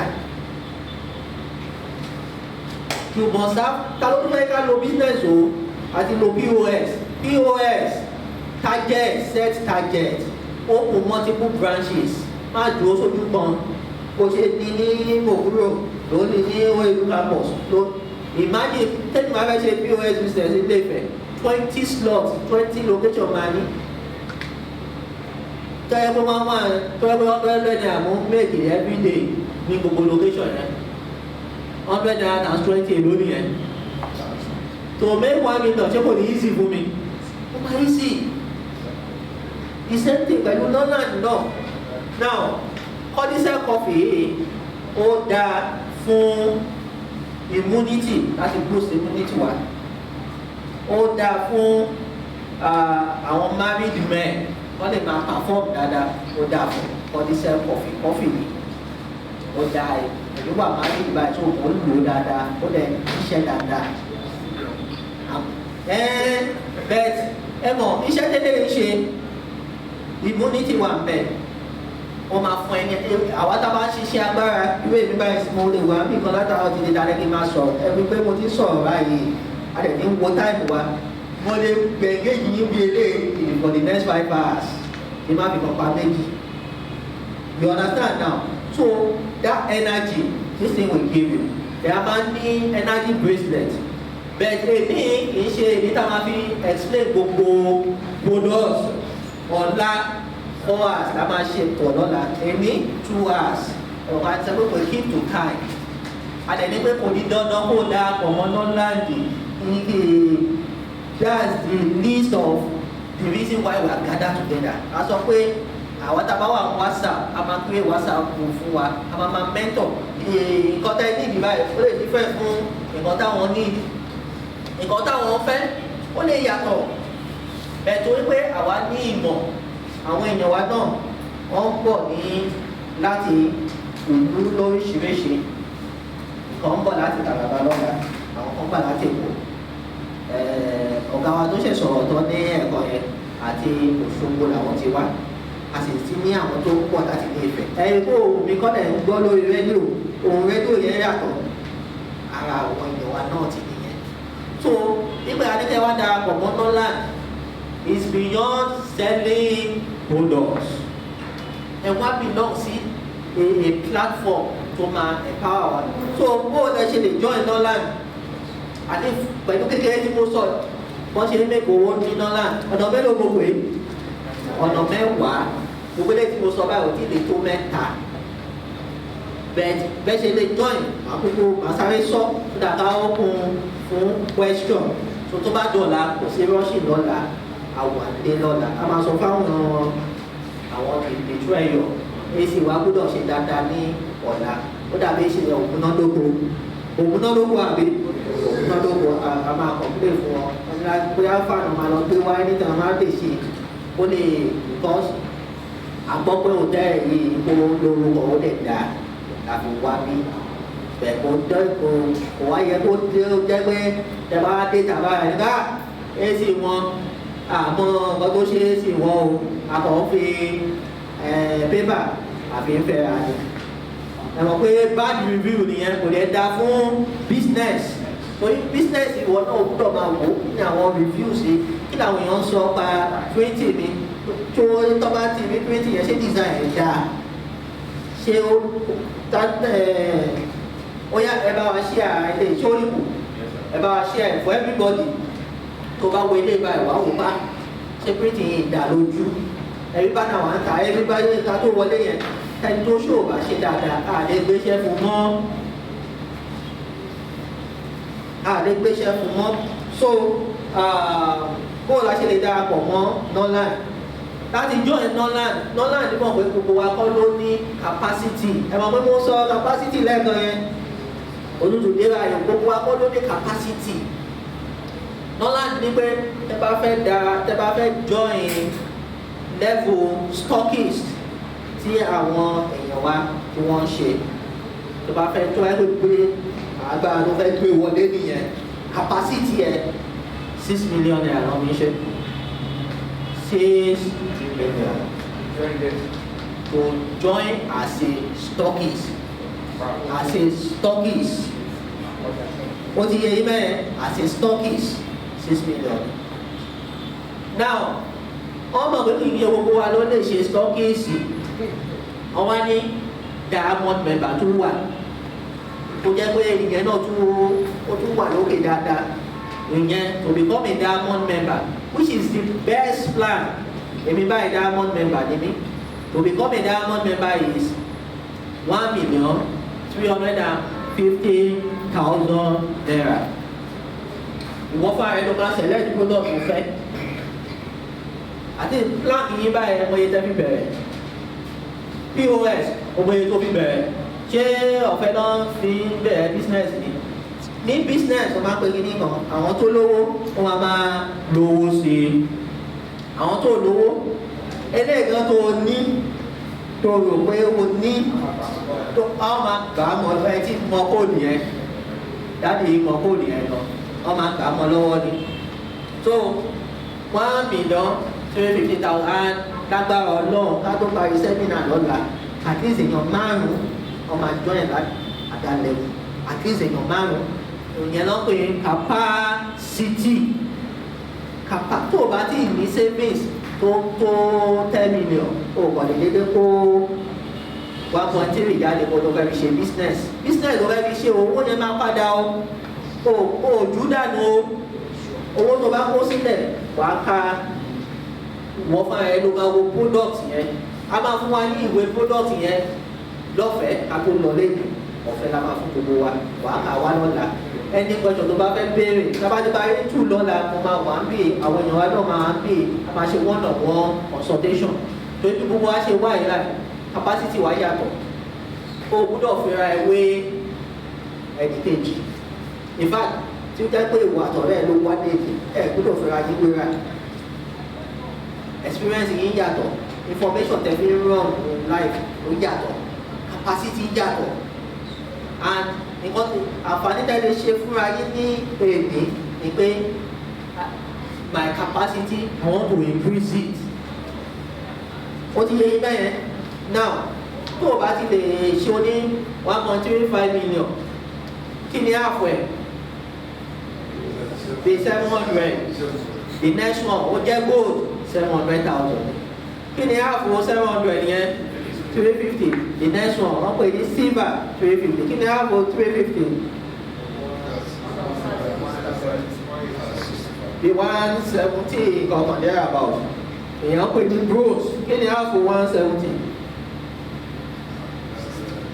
the minimum tó bá wà bí ilé ní o fẹ́ darapọ̀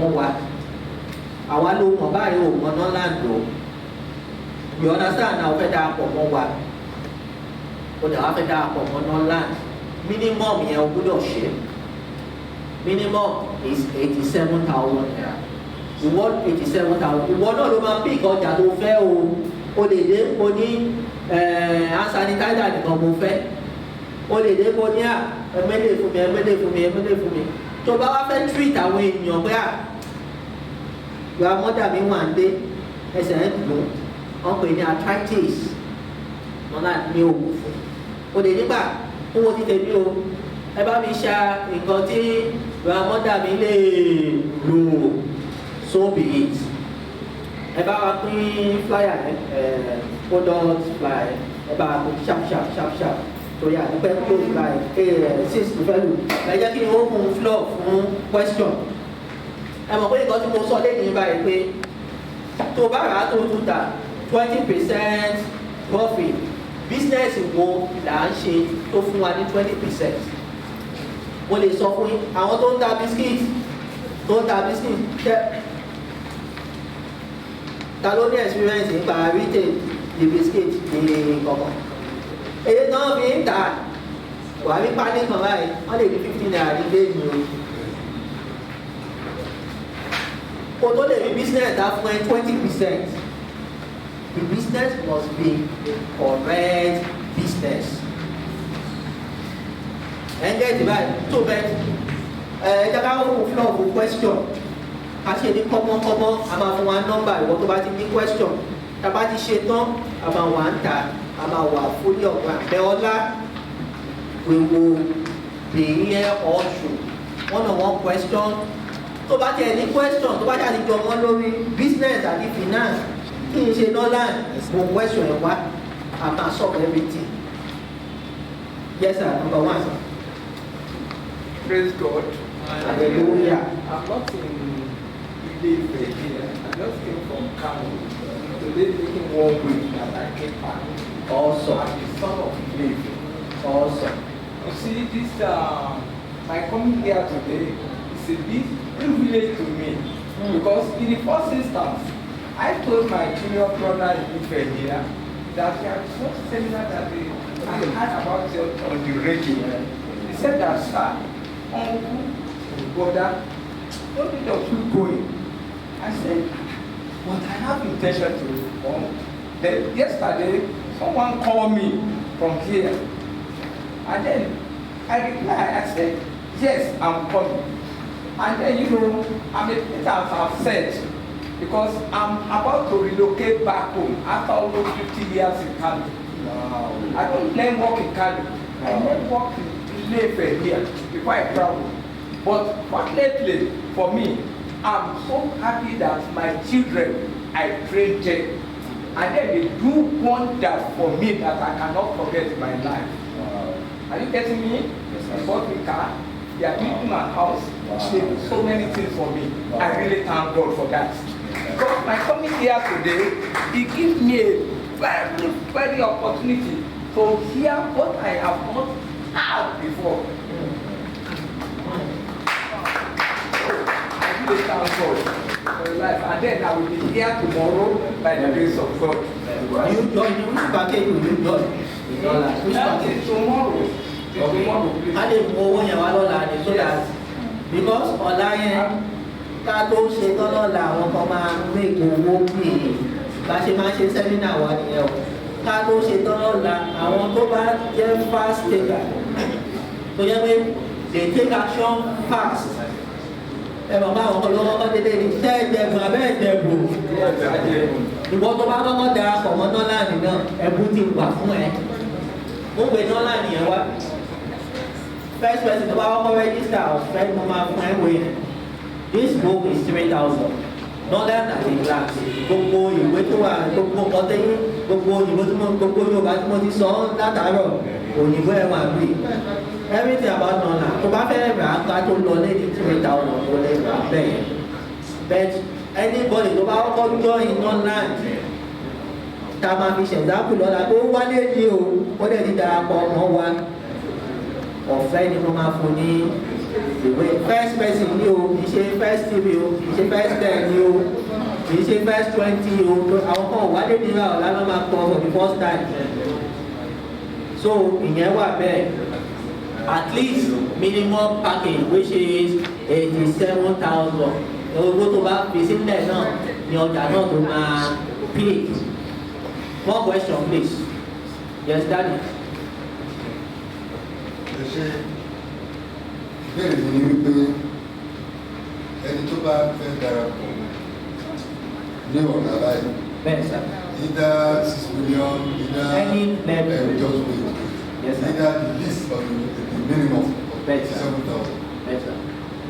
Ṣé irú ẹni bẹ́ẹ̀ aṣọ physical cash ni or by transfer or what I'm after is this? Okay, sir. Is the money to be remitted by tomorrow? That is my question.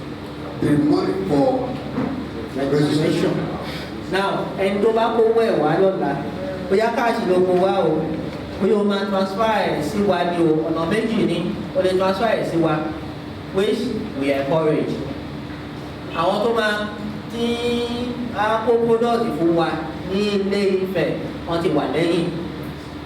Now company ní account o lè sọ pé 1 million mo fẹ́ transfer yìí company mo fẹ́ fi sí individual account company account wà tí wà transfer owó sí the only thing go slow tó wà pẹ̀lú yẹn ni pé wà á kọ lẹ́tà ipò ti authorize wa láti process registration yẹn you understand o ti ní email ta ma send yẹ sí you understand bẹ́ẹ̀ tó bá transfer ẹ̀ sí wa ojú ẹsẹ̀ la máa ra nǹkan tó ń pè ní wallet ta ma fi ṣe registration wa kóòdù àwọn tá a máa lò ó ti wà lẹ́yìn tá a bá ti rí àláàtì ẹgbẹ́ a ti ṣe registration ẹ̀ báyìí gbogbo product tí ó wà ní registration ẹ̀ àwọn akọ̀ lọ wọ́n á dẹ̀ kó product fún ẹ̀ company ti ní nǹkan tó máa fún àwọn o stọ́kìsì kì í ṣe lọ́fẹ̀ẹ́ o àwọn náà òṣìṣẹ́ ọ̀fẹ́ fún company o àwọn náà ń jèrè tí wọ́n o. What of their address? ṣé àdírẹ́sì tọ̀dọ̀ wọn. Yes. Ọ̀la máa fún wọn lọ́pọ̀ tó ní àwọn náà máa sọ̀rọ̀ lọ́pọ̀ yẹn kan sọ̀rọ̀ lẹ́yìn ìbá ìgbẹ́ torí táìpù wa àwọn náà máa sọ̀rọ̀ lọ́la máa share experience wọn ẹ bọ ní Norland kò ṣe bójúbójú ó ti yẹyin kì í ṣe business bójúbójú bá mi ò fẹ́ kọ́ mọ̀ nǹkan tí mo ṣe o mi ò fẹ́ kọ́ mọ̀ pé mo ṣàṣọ fún yín pé iye bọ́tù tí mo ti tà ó ti yẹ báyìí kì í ṣe general business more question so tẹ bá mú wá lọ́la tó ẹgbẹ́ yìí ni first person tó wọ́pọ̀ mú wá ìwé yẹn máa fún yín lọ́fẹ̀ẹ́ ọ̀la náà máa gba product yín registration yín tó bá ti ṣe registration company máa fún ẹ ní code ó máa send as text message sí ẹ látọ̀dọ̀ wọn o máa receive text message yẹn gbà o ṣé o ti darapọ̀ mọ́ wa o nọ́mbà ẹ lélẹ́yìí o bó ṣe máa login lélẹ́yìí o gbogbo ẹ̀ náà láti máa ṣe yes sir. Ìbéèrè tèmi ni pé ó ní ìgbàjẹ́ sọ̀rọ̀ ẹlẹ́ẹ̀kan ẹ̀sùn nípa pé kí ìbátan product. Bẹ́ẹ̀ ni sà. Bí kí èèyàn rí gain bóyá 20%. Bẹ́ẹ̀ sà. Mo ti mọ̀ pé multi-level marketing business ni business yìí. Bẹ́ẹ̀ ni sà. Ẹ sọ̀rọ̀ nípa leverage. Bẹ́ẹ̀ ni sà. A ní pé ọ̀nà mélòó la ní pé wọ́n fi make owó ní Norland ọ̀nà mẹ́wàá mélòó la sọ lẹ́yìn bóyá mẹ́ta ọ̀la máa continue ó ti yẹ ibẹ̀ tí mẹ́ta bá dùn tó lé bóò ni yòókù ṣe máa dùn tó ṣé ẹ ti ń gẹ̀ẹ́tì nǹkan tí mo sọ bẹ́ẹ̀ ẹ ti ń gẹ̀ẹ́tì ẹ̀ because èmi like kí nǹkan wà simple àní láti complicate ẹ̀ kó wà simple tó tí business bá wà sí ipò tó yí ẹ tẹ bá délé báyìí lè nígbà nǹkan kankan wà o fẹ́ kó wọ́n náà wá darapọ̀ mọ́ wa the simple ones tẹ mọ̀ lálẹ́ báyìí ẹ lè bá sọ kó dẹ̀ ní kó ókè àwa lọ́la so nǹkan tó simple mo fẹ́ ká ṣe ọ̀nà mẹ́wàá yẹn gbogbo ẹ̀ la máa ṣe in fact àwọn tó mọ̀ ọ́ dùn mí lọ wọ́n ń bọ̀ lọ́la tá a máa wá sọ tó máa kún ná a máa wá bọ́ọ̀lù lọ́la tá a máa ṣe ìṣirò ẹ mọ̀ pé a ní mathematics ni you need mathematics to make money you must be able to know how many tó bá di ọ̀la networking tẹ sọ yẹn mo mọ̀ pé láàyè networking dáadáa networking yẹn bẹ́ẹ̀ ṣe máa gba car ní Norland àásọ lọ́la bẹ́ẹ̀ ṣe máa lọ Dubai list àwọn tó ń lọ Dubai báyìí wọ́n ti qualify fún Dubai ó ti já aṣọ wa ní list yẹn lọ́la àwọn tíìmù wa náà ti qualify gbogbo ẹ̀ náà la máa ṣó yín ní ọ̀la apart from car apart from trade owó tí wàá máa gbà every week ní Norland gbogbo ẹ̀ la máa ṣe fún yín lọ́la tó yàtọ̀ sí gbogbo ilé tí mo sọ èyí 20% every week tá a máa wọlé. When you are selling their products or don't work now flyer tí mo fún yín yẹn ẹ̀yẹ ká ẹ̀ṣọ́ ká kó tó dọ̀la ìwọ tó bá lè ka òyìnbó fún ọmọ ẹ̀ kó kà kó explain ẹ̀ fún ẹ pé kákínní kò wá ṣàlàyé ẹ̀ fún mi ó ti yẹ yín bẹ́ẹ̀ àtẹni tó lọ sùn o àtẹni tó lọ sùn o tó bá ṣáàtì ní bank account tó ní bank account àdúrà ti Norland máa wọlé ni o ní ìdí certificate láti jẹ àǹfààní Norland ó máa wọlé ni gbogbo ẹ̀ láti máa explain fún yín but fast take àwọn tó bá ṣe fast action jẹ fún wa ní one more info ká tó lọ tó bá ti join pẹ̀lú 87,000 tó múyàn méjì wá tó fi join 87,000 yẹn kí ni company wa máa ṣe fún ẹ o máa fún wa lélẹ̀ àdẹ̀lọ́lé ìlókù dọ́là dáàbì join pẹ̀lú 87,000 ọmú wọn wá ọ̀sán 87 ọmú wọn wá ọ̀sán 87 ọ̀dẹ̀ gba product wọn ọlọ́ta ọ̀ mẹ́kì èrè wọn ọmọ ní lọ́nà àwa wá gbà ẹkú iṣẹ́ takuntakun méjì yìí la máa fi oògùn ẹni yìí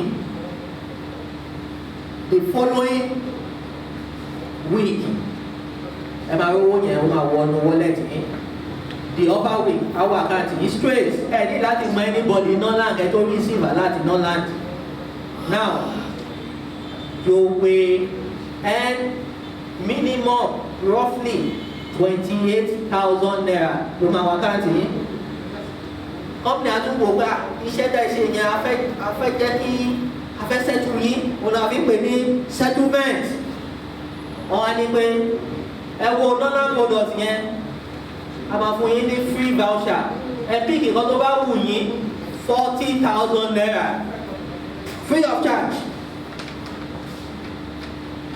ẹ máa process ẹ 40,000 naira free of charge 28 plus 40 èló nìyẹn ó jẹ́ 68 rántí pé 68 kan lówó ẹ o tó bá pick GI ní 16,000 tó lọ tà ní 20,000 ọ̀fẹ́ lórí GI o ṣé 28 ti ní ṣé 68 ti ní so tó bá múyàn méjì wá tó bá mú dé lọ́la a máa ṣe gbogbo registration ẹ̀ látọ̀gbọ́ àwọn àmì gbogbo ẹ̀ la máa ṣe fún ẹ kó ẹlòmíì wọn àmì ìgbà bó ṣe ń gbọ́ báwo ti calculate this is financial intelligence ìgbà náà tẹ́mi náà gbọ́ ẹ mọ̀ kò dá kéèyàn ní ìmọ̀ kó má ní ibi tó ti máa lè lò ó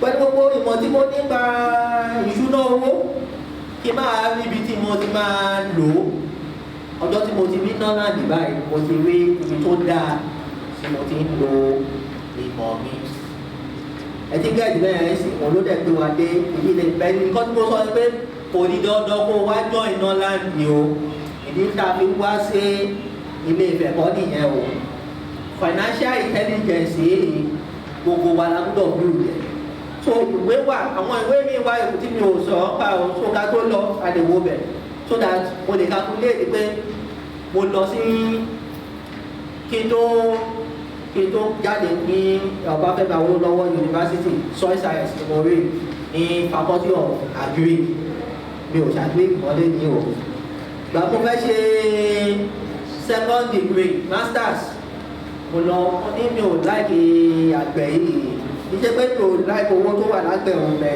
science ìfẹ́ bá ṣàmàdá kẹ́míkà pọ̀ yẹn mi ò láìkí ẹ̀ mo wá lọ ṣe MBA masters in business administration you understand now ìgbà tí mo wà school àwọn bàbá wa ní Òṣogbo Olúṣọlá ààrẹ ògùn wọ́n máa organize seminar bá ṣe organize báyìí tó jẹ́ free mo máa ń lọ bẹ̀ẹ́ gbà yẹn máa kúrò campus máa wúwo máa gbéra mi lọ Òṣogbo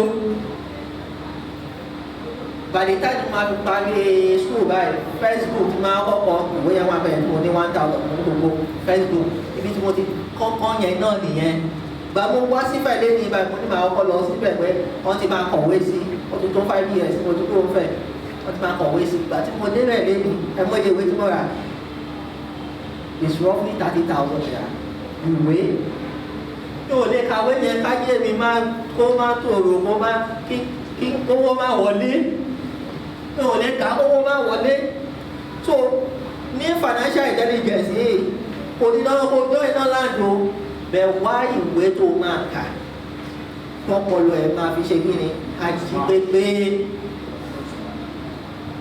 ìwé ti tú ayé mi ṣe ìwé ìyára ìwé náà láti yá fún yín pé ẹ̀ka ẹlòmíràn àfún ní flyer ẹ̀rà oníkà àtúwá lọ́la oníkà ìwé tó kà ló máa tó ayé ẹ̀ ṣe ẹ̀dẹ̀ tó fi sí ṣẹ́ẹ̀fù ẹ̀ akọ̀wà ń bẹ̀ ni so more question as we round up more question látẹ̀yìn ẹ̀ àwọn ìyá wa àwọn àǹtí wa fẹ́ bá mi fún mọ́mì ní máìlì kan ok mọ́mì first ẹ̀ bá mi fún mọ́mì wa bí ó lè jẹ́ kọ́mẹ́ǹtì ni o pé sẹ́mínà yìí ò dáa o èsì wa ò lò dáadáa ó lè jẹ́ kan ló fẹ́ sọ nìyẹn náà tó bá yẹ pé yẹn náà ni àgbà náà wọlé ó yá àwọn ọmọ sọ̀rọ̀ ẹ̀ wò wé wọ́n ti nà wọ́n lápò fún wọn. ok dáadáa ẹkúnṣẹ́ látàárọ̀ ẹṣẹ́ gbogbo tẹ́ǹsì ọdún I want to talk about on this program something. Okay, sir. Now, bóòlù èèyàn sí bóòlù èèyàn ṣe lè wọ́n ta àwọn product bẹ́ẹ̀ sà láìsí pé olúwẹ̀ jẹ́ finance káàkiri.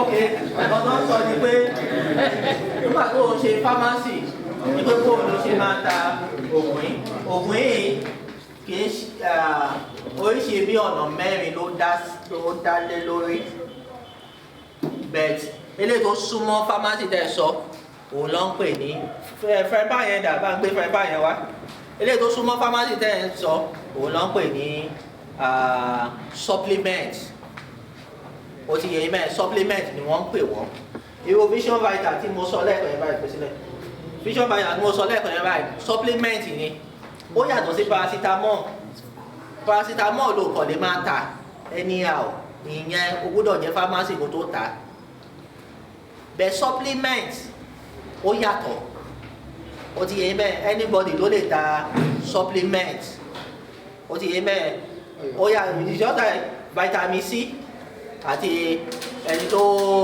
ta ọsàn ẹni tó ta ọsàn pé ẹ̀wọ̀n kan ọsàn náà máa fún ẹ vitamin C ẹni tó wá ń ta ọsàn wá ní à mi ò ṣe pharmacy òwe tó yẹ kí n máa ta ọsàn bí kíní yẹn ṣe rí nìyẹn wọn náà pè ní food supplement but category kan nìyẹn frypan lélẹ́yìí frypan àwọn ọmọ mi wa a máa try àti ṣe practical frypan yìí lọ́la tó bá fẹ́ fi fry o ní ìdí ọ́ìlì láti fi fry yẹn frypan yẹn ó dáa fáwọn tó jẹ́ pé ọmọ nígbà má jẹ kó o má jẹ gbá o bóyá torí heart condition wọn àbí nǹkan kan tó yá cholesterol nǹkan kan kìíní yìí dáa fún wọn.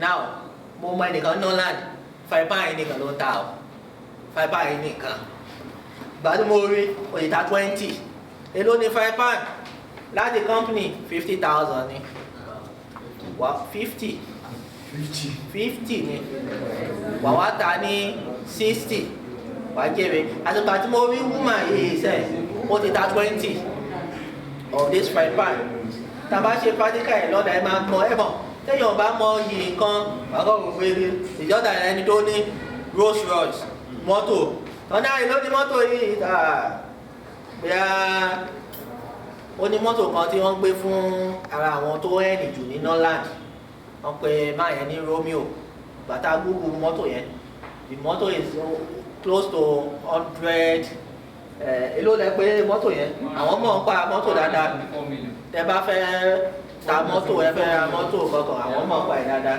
èló lẹ pé 174 million ìwọ wá ra títí ẹ wá ra 2 million wá wo méjì wá wo pé kí ni ìdí táwọn èèyàn fi ń kówó lórí 174 ẹ̀mọ̀ pápẹ́ kan ní capacity àti function nǹkan tí kìíní ẹ̀ ń ṣe nǹkan tí kìíní ẹ̀ ń ṣe ó pọ̀ kan so o lè ní nǹkan tó fẹ́ máa tà lélẹ̀ toothpaste ṣé glory to glory ṣé pharmacy ni ṣé kò ta toothpaste ó ti yẹ yín bẹ́ẹ̀ so it's not they are not drugs they are food supplement bá mi mú energy bracelet yẹn wá tó mọ ilé tó ń pè bẹ́ẹ̀ ọ̀ya tó bá rí kó mu wá energy bracelet yẹn wà kọ́ fi sọ́wọ́ ni ìwọ tó bá jẹ́ báńkà ọ̀hún òṣìṣẹ́ agbára ọ̀hún kankan ò ní ìdí energy bracelet yẹn ó máa ó dáa fún àwọn èèyàn more question mọ́mí wàá fẹ́ béèrè question. Ẹ ṣeun. Yes ma'am. Ẹ kú atótónu látàrí. Ẹ ṣe gan ma. Ẹ káàbọ̀ sí ilé ìfẹ́. Ẹ ṣe gan ma. Àìlú owó kalẹ̀ wáyé o. Mo ní nǹkan bíi mẹ́ta tí mo fẹ́ béèrè. First one ni pé àwọn product yìí. Bẹ́ẹ̀ sà. Ṣé àwọn tó wá join ń gbọ́dọ̀ tó bá ti san 87,000 ẹ máa fún wọn ní product yìí. Wọ́n máa yíde. Number one question mo ti get it. Ṣé wọ́n máa yíde ni àbí wọ́n máa wá customer wọ́n máa wọ́n ṣe máa tà á. Wọ́n ṣe máa tà á. Ìyẹn number one. Number two ẹ̀ ń sọ̀rọ̀ nípa rìbáírà. Nípa rìbáírà kó máa múyàn méjì wá. Okay, yes, yeah, kó máa múyàn méjì wá, yes. Sí compulsory. Okay. Ṣé téèyàn bá rẹ́ni tó máa ṣe rìbáírà fún tó máa wá? Ìyẹn jẹ́ ìkejì. Ìyẹn jẹ́ ìkejì. Àti gbọ́ yẹn. Ìkẹta because kò possible báyé mi wà lọ́la. Bẹ́ẹ̀ mọ taste lálẹ́. Very good. Another thing ni pé ṣé because bá a ṣe gbọ́ jíǹkù yìí rẹ̀ pé one side là ń gbọ́ lẹ́nu. Okay. Because mo gbọ́ jíǹkù yẹn dáadáa tó láti rí àwọn oríṣiríṣi tó ti gbé wá fẹ̀. At the end of the day 419. So I fẹ́ mọ much about this thing lálẹ́ yìí so kó má ní pé yẹn tí wọ́n bá bí lọ́la kan wá wá. Kò lẹ́yìn lọ́sọ pé time na money. Bẹ́ẹ̀ni. Kó má ní pàrọ̀ àwọn àgbàtẹ́gùn ní àdẹ̀rátẹ́gùn ọ̀gán gbà látàrọ̀. Ẹ ṣe gan-an ma. Kò tí tán. Okay. Tí èèyàn bá fẹ́ gba product yìí ṣé ó lè invest. Okay. Tó bá invest. Okay. Because kì í ṣe gbogbo èèyàn ló máa gbé bá káàkiri yóò mọ yìí dé. Understand me. Ṣé tó bá invest kí ni guarantee pé nǹkan tó bá invest lé lórí yìí o every month yóò mọ gba alert because mo fẹ́ gbọ́ details lálẹ́ kí ni mo bá yà ń wà lọ́la jẹ́ dúró ń bẹ̀yẹn náà fún lẹ́sìn mẹ́rẹ̀ẹ́ta. Okay. Now ẹ ká bẹ̀rẹ̀ láti investment Norland ń ṣe investment ṣe investment pa mú 20,000 naira wá tó bá ti di ọ̀túnla wá gba 40,000 naira Norland ń ṣe yẹn.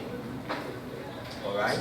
But tó bá ní investment ẹni tó ṣe stock is 6 million business ni ó ṣe business náà ni investment the only thing ni pé o máa ṣiṣẹ́ you understand now ní Norland a rí àwọn tó yẹ pé wọ́n ṣe stockings yẹn kò sí bó ṣe fẹ́ ṣe stockings tó ní employ èèyàn o ti di employer of labour just like o fẹ́ ta pákó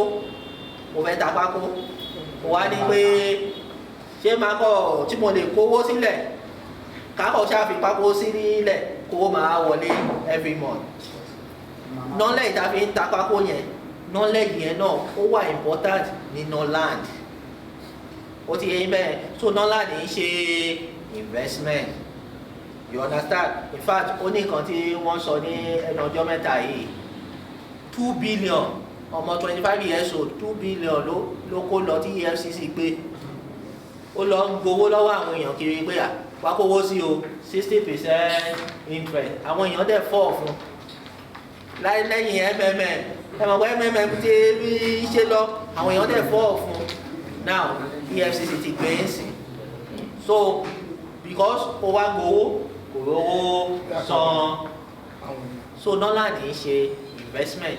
Norland is business. Business tó ṣe kí ni tó yanrantí ni. So wọ́n sọ ọ̀kan pé tí o bá fẹ́ múyàn wá kí ló lè ṣe. Now magic tí mo fẹ́ ṣe lọ́la nìyẹn. Wípé o tí múyàn wá o but potential láti gbà kan ó ti wá wà nílẹ̀. Because Norland work as a team. Tí gbogbo àti bá ti darapọ̀ mọ́ abáyé àti di team kan nìyẹn. Ẹni tó bá dẹ̀ kọ́kọ́ join náà ó máa jàǹfààní. Ó yẹ yín báyìí sí. Bí mo ṣe wá ń sọ̀rọ̀ yìí, tí n bá máa rẹ́gísítà gbogbo yín báyìí, mi ò ní kò sí space lọ́ndà mi mọ́ tí màá fi yín sí. Àwọn èèyàn tó bá kọ́kọ́ join náà la máa position àwọn èèyàn under wọn. Do you get it now? But how to recruit training ọ̀tọ̀ ni. Ó ti wà níwèé blue yẹn. Marketing tẹ wá sọ̀rọ̀ nípa ẹ̀ pé tí má ti gba product tán ní Norland ọ̀nà mẹ́ta ni. Tó bá ti product tó máa select ó lè yẹ pé kan tí household ẹ nílé ẹ tẹkọ̀ máa lò ní. A ti sọ̀rọ̀ toothpaste, a ti sọ̀rọ̀ sanitary pad, a ti sọ̀rọ̀ ó lè yẹ kan tó máa lò nílé ló kàn máa gbà tó jẹ́ pé o ní láti o lè sọ pé o tajà o o ti position o dẹ̀ o join Norland o máa fọyín o máa lo McLean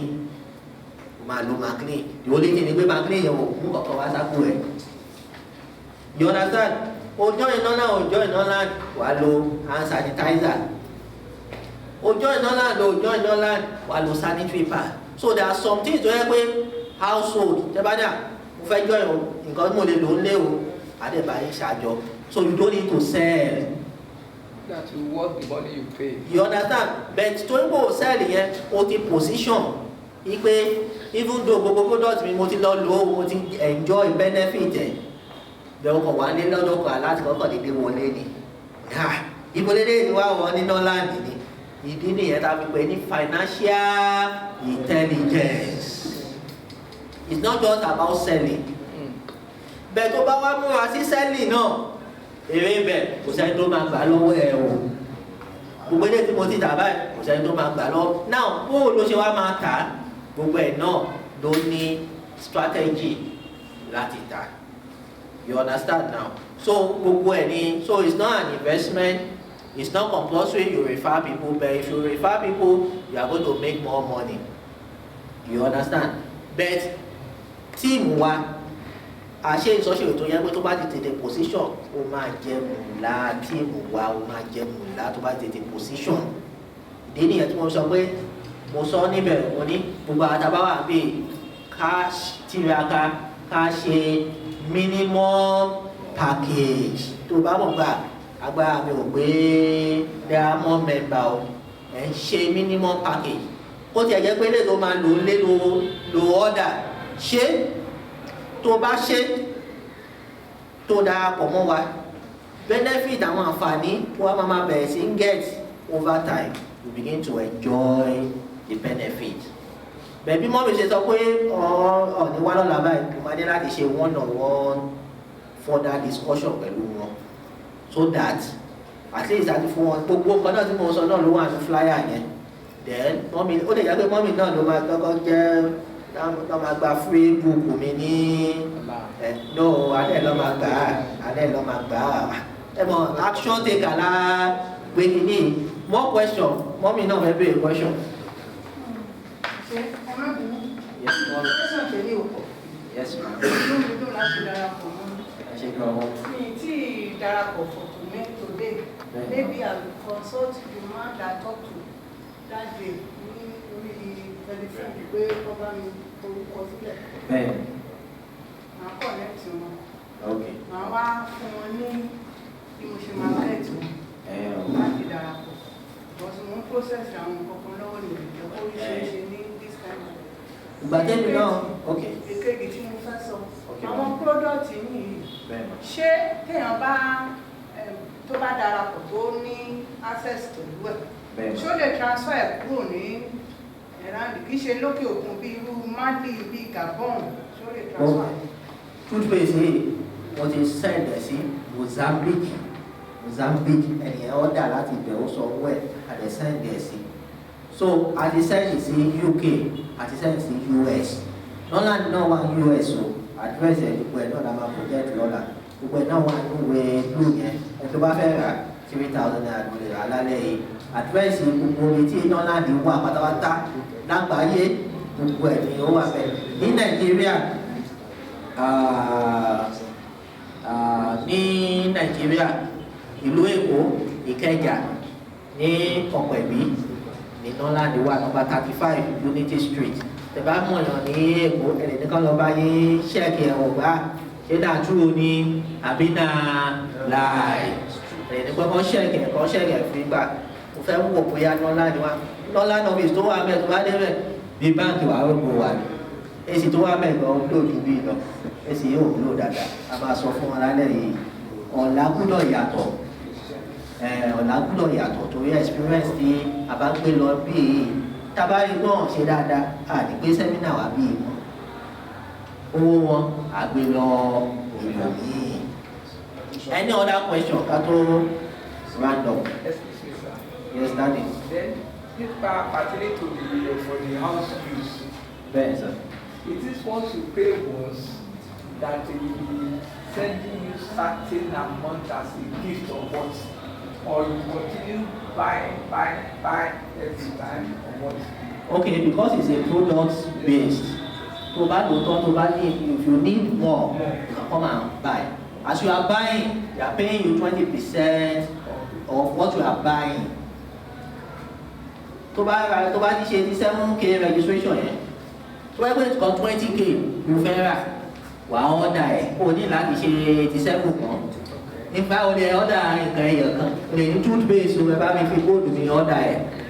Tó bá dẹ̀ ṣe company àwa san 20% fún ẹ, ipò ṣé o tó padà wá rajà o. Apart from those ones, but 10 ways we earn in Norland ọ̀la a máa mọ̀ gbogbo owó yẹn la máa project ọ̀pá ní mathematics ní ìṣirò gbogbo ẹ̀ la máa project lọ́la wọ́n tó mọ̀ náà refer kò lè refer àwọn iṣẹ́ wo dájọ́ kí iṣẹ́ wo.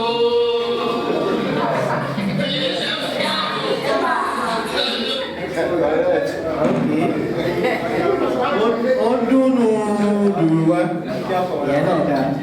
So energy president nílé ìbẹ̀ aṣọ ọgbẹ̀ lọ́la. So ta ló máa fún wa ní àdúrà ìkẹyìn? Ẹni okay.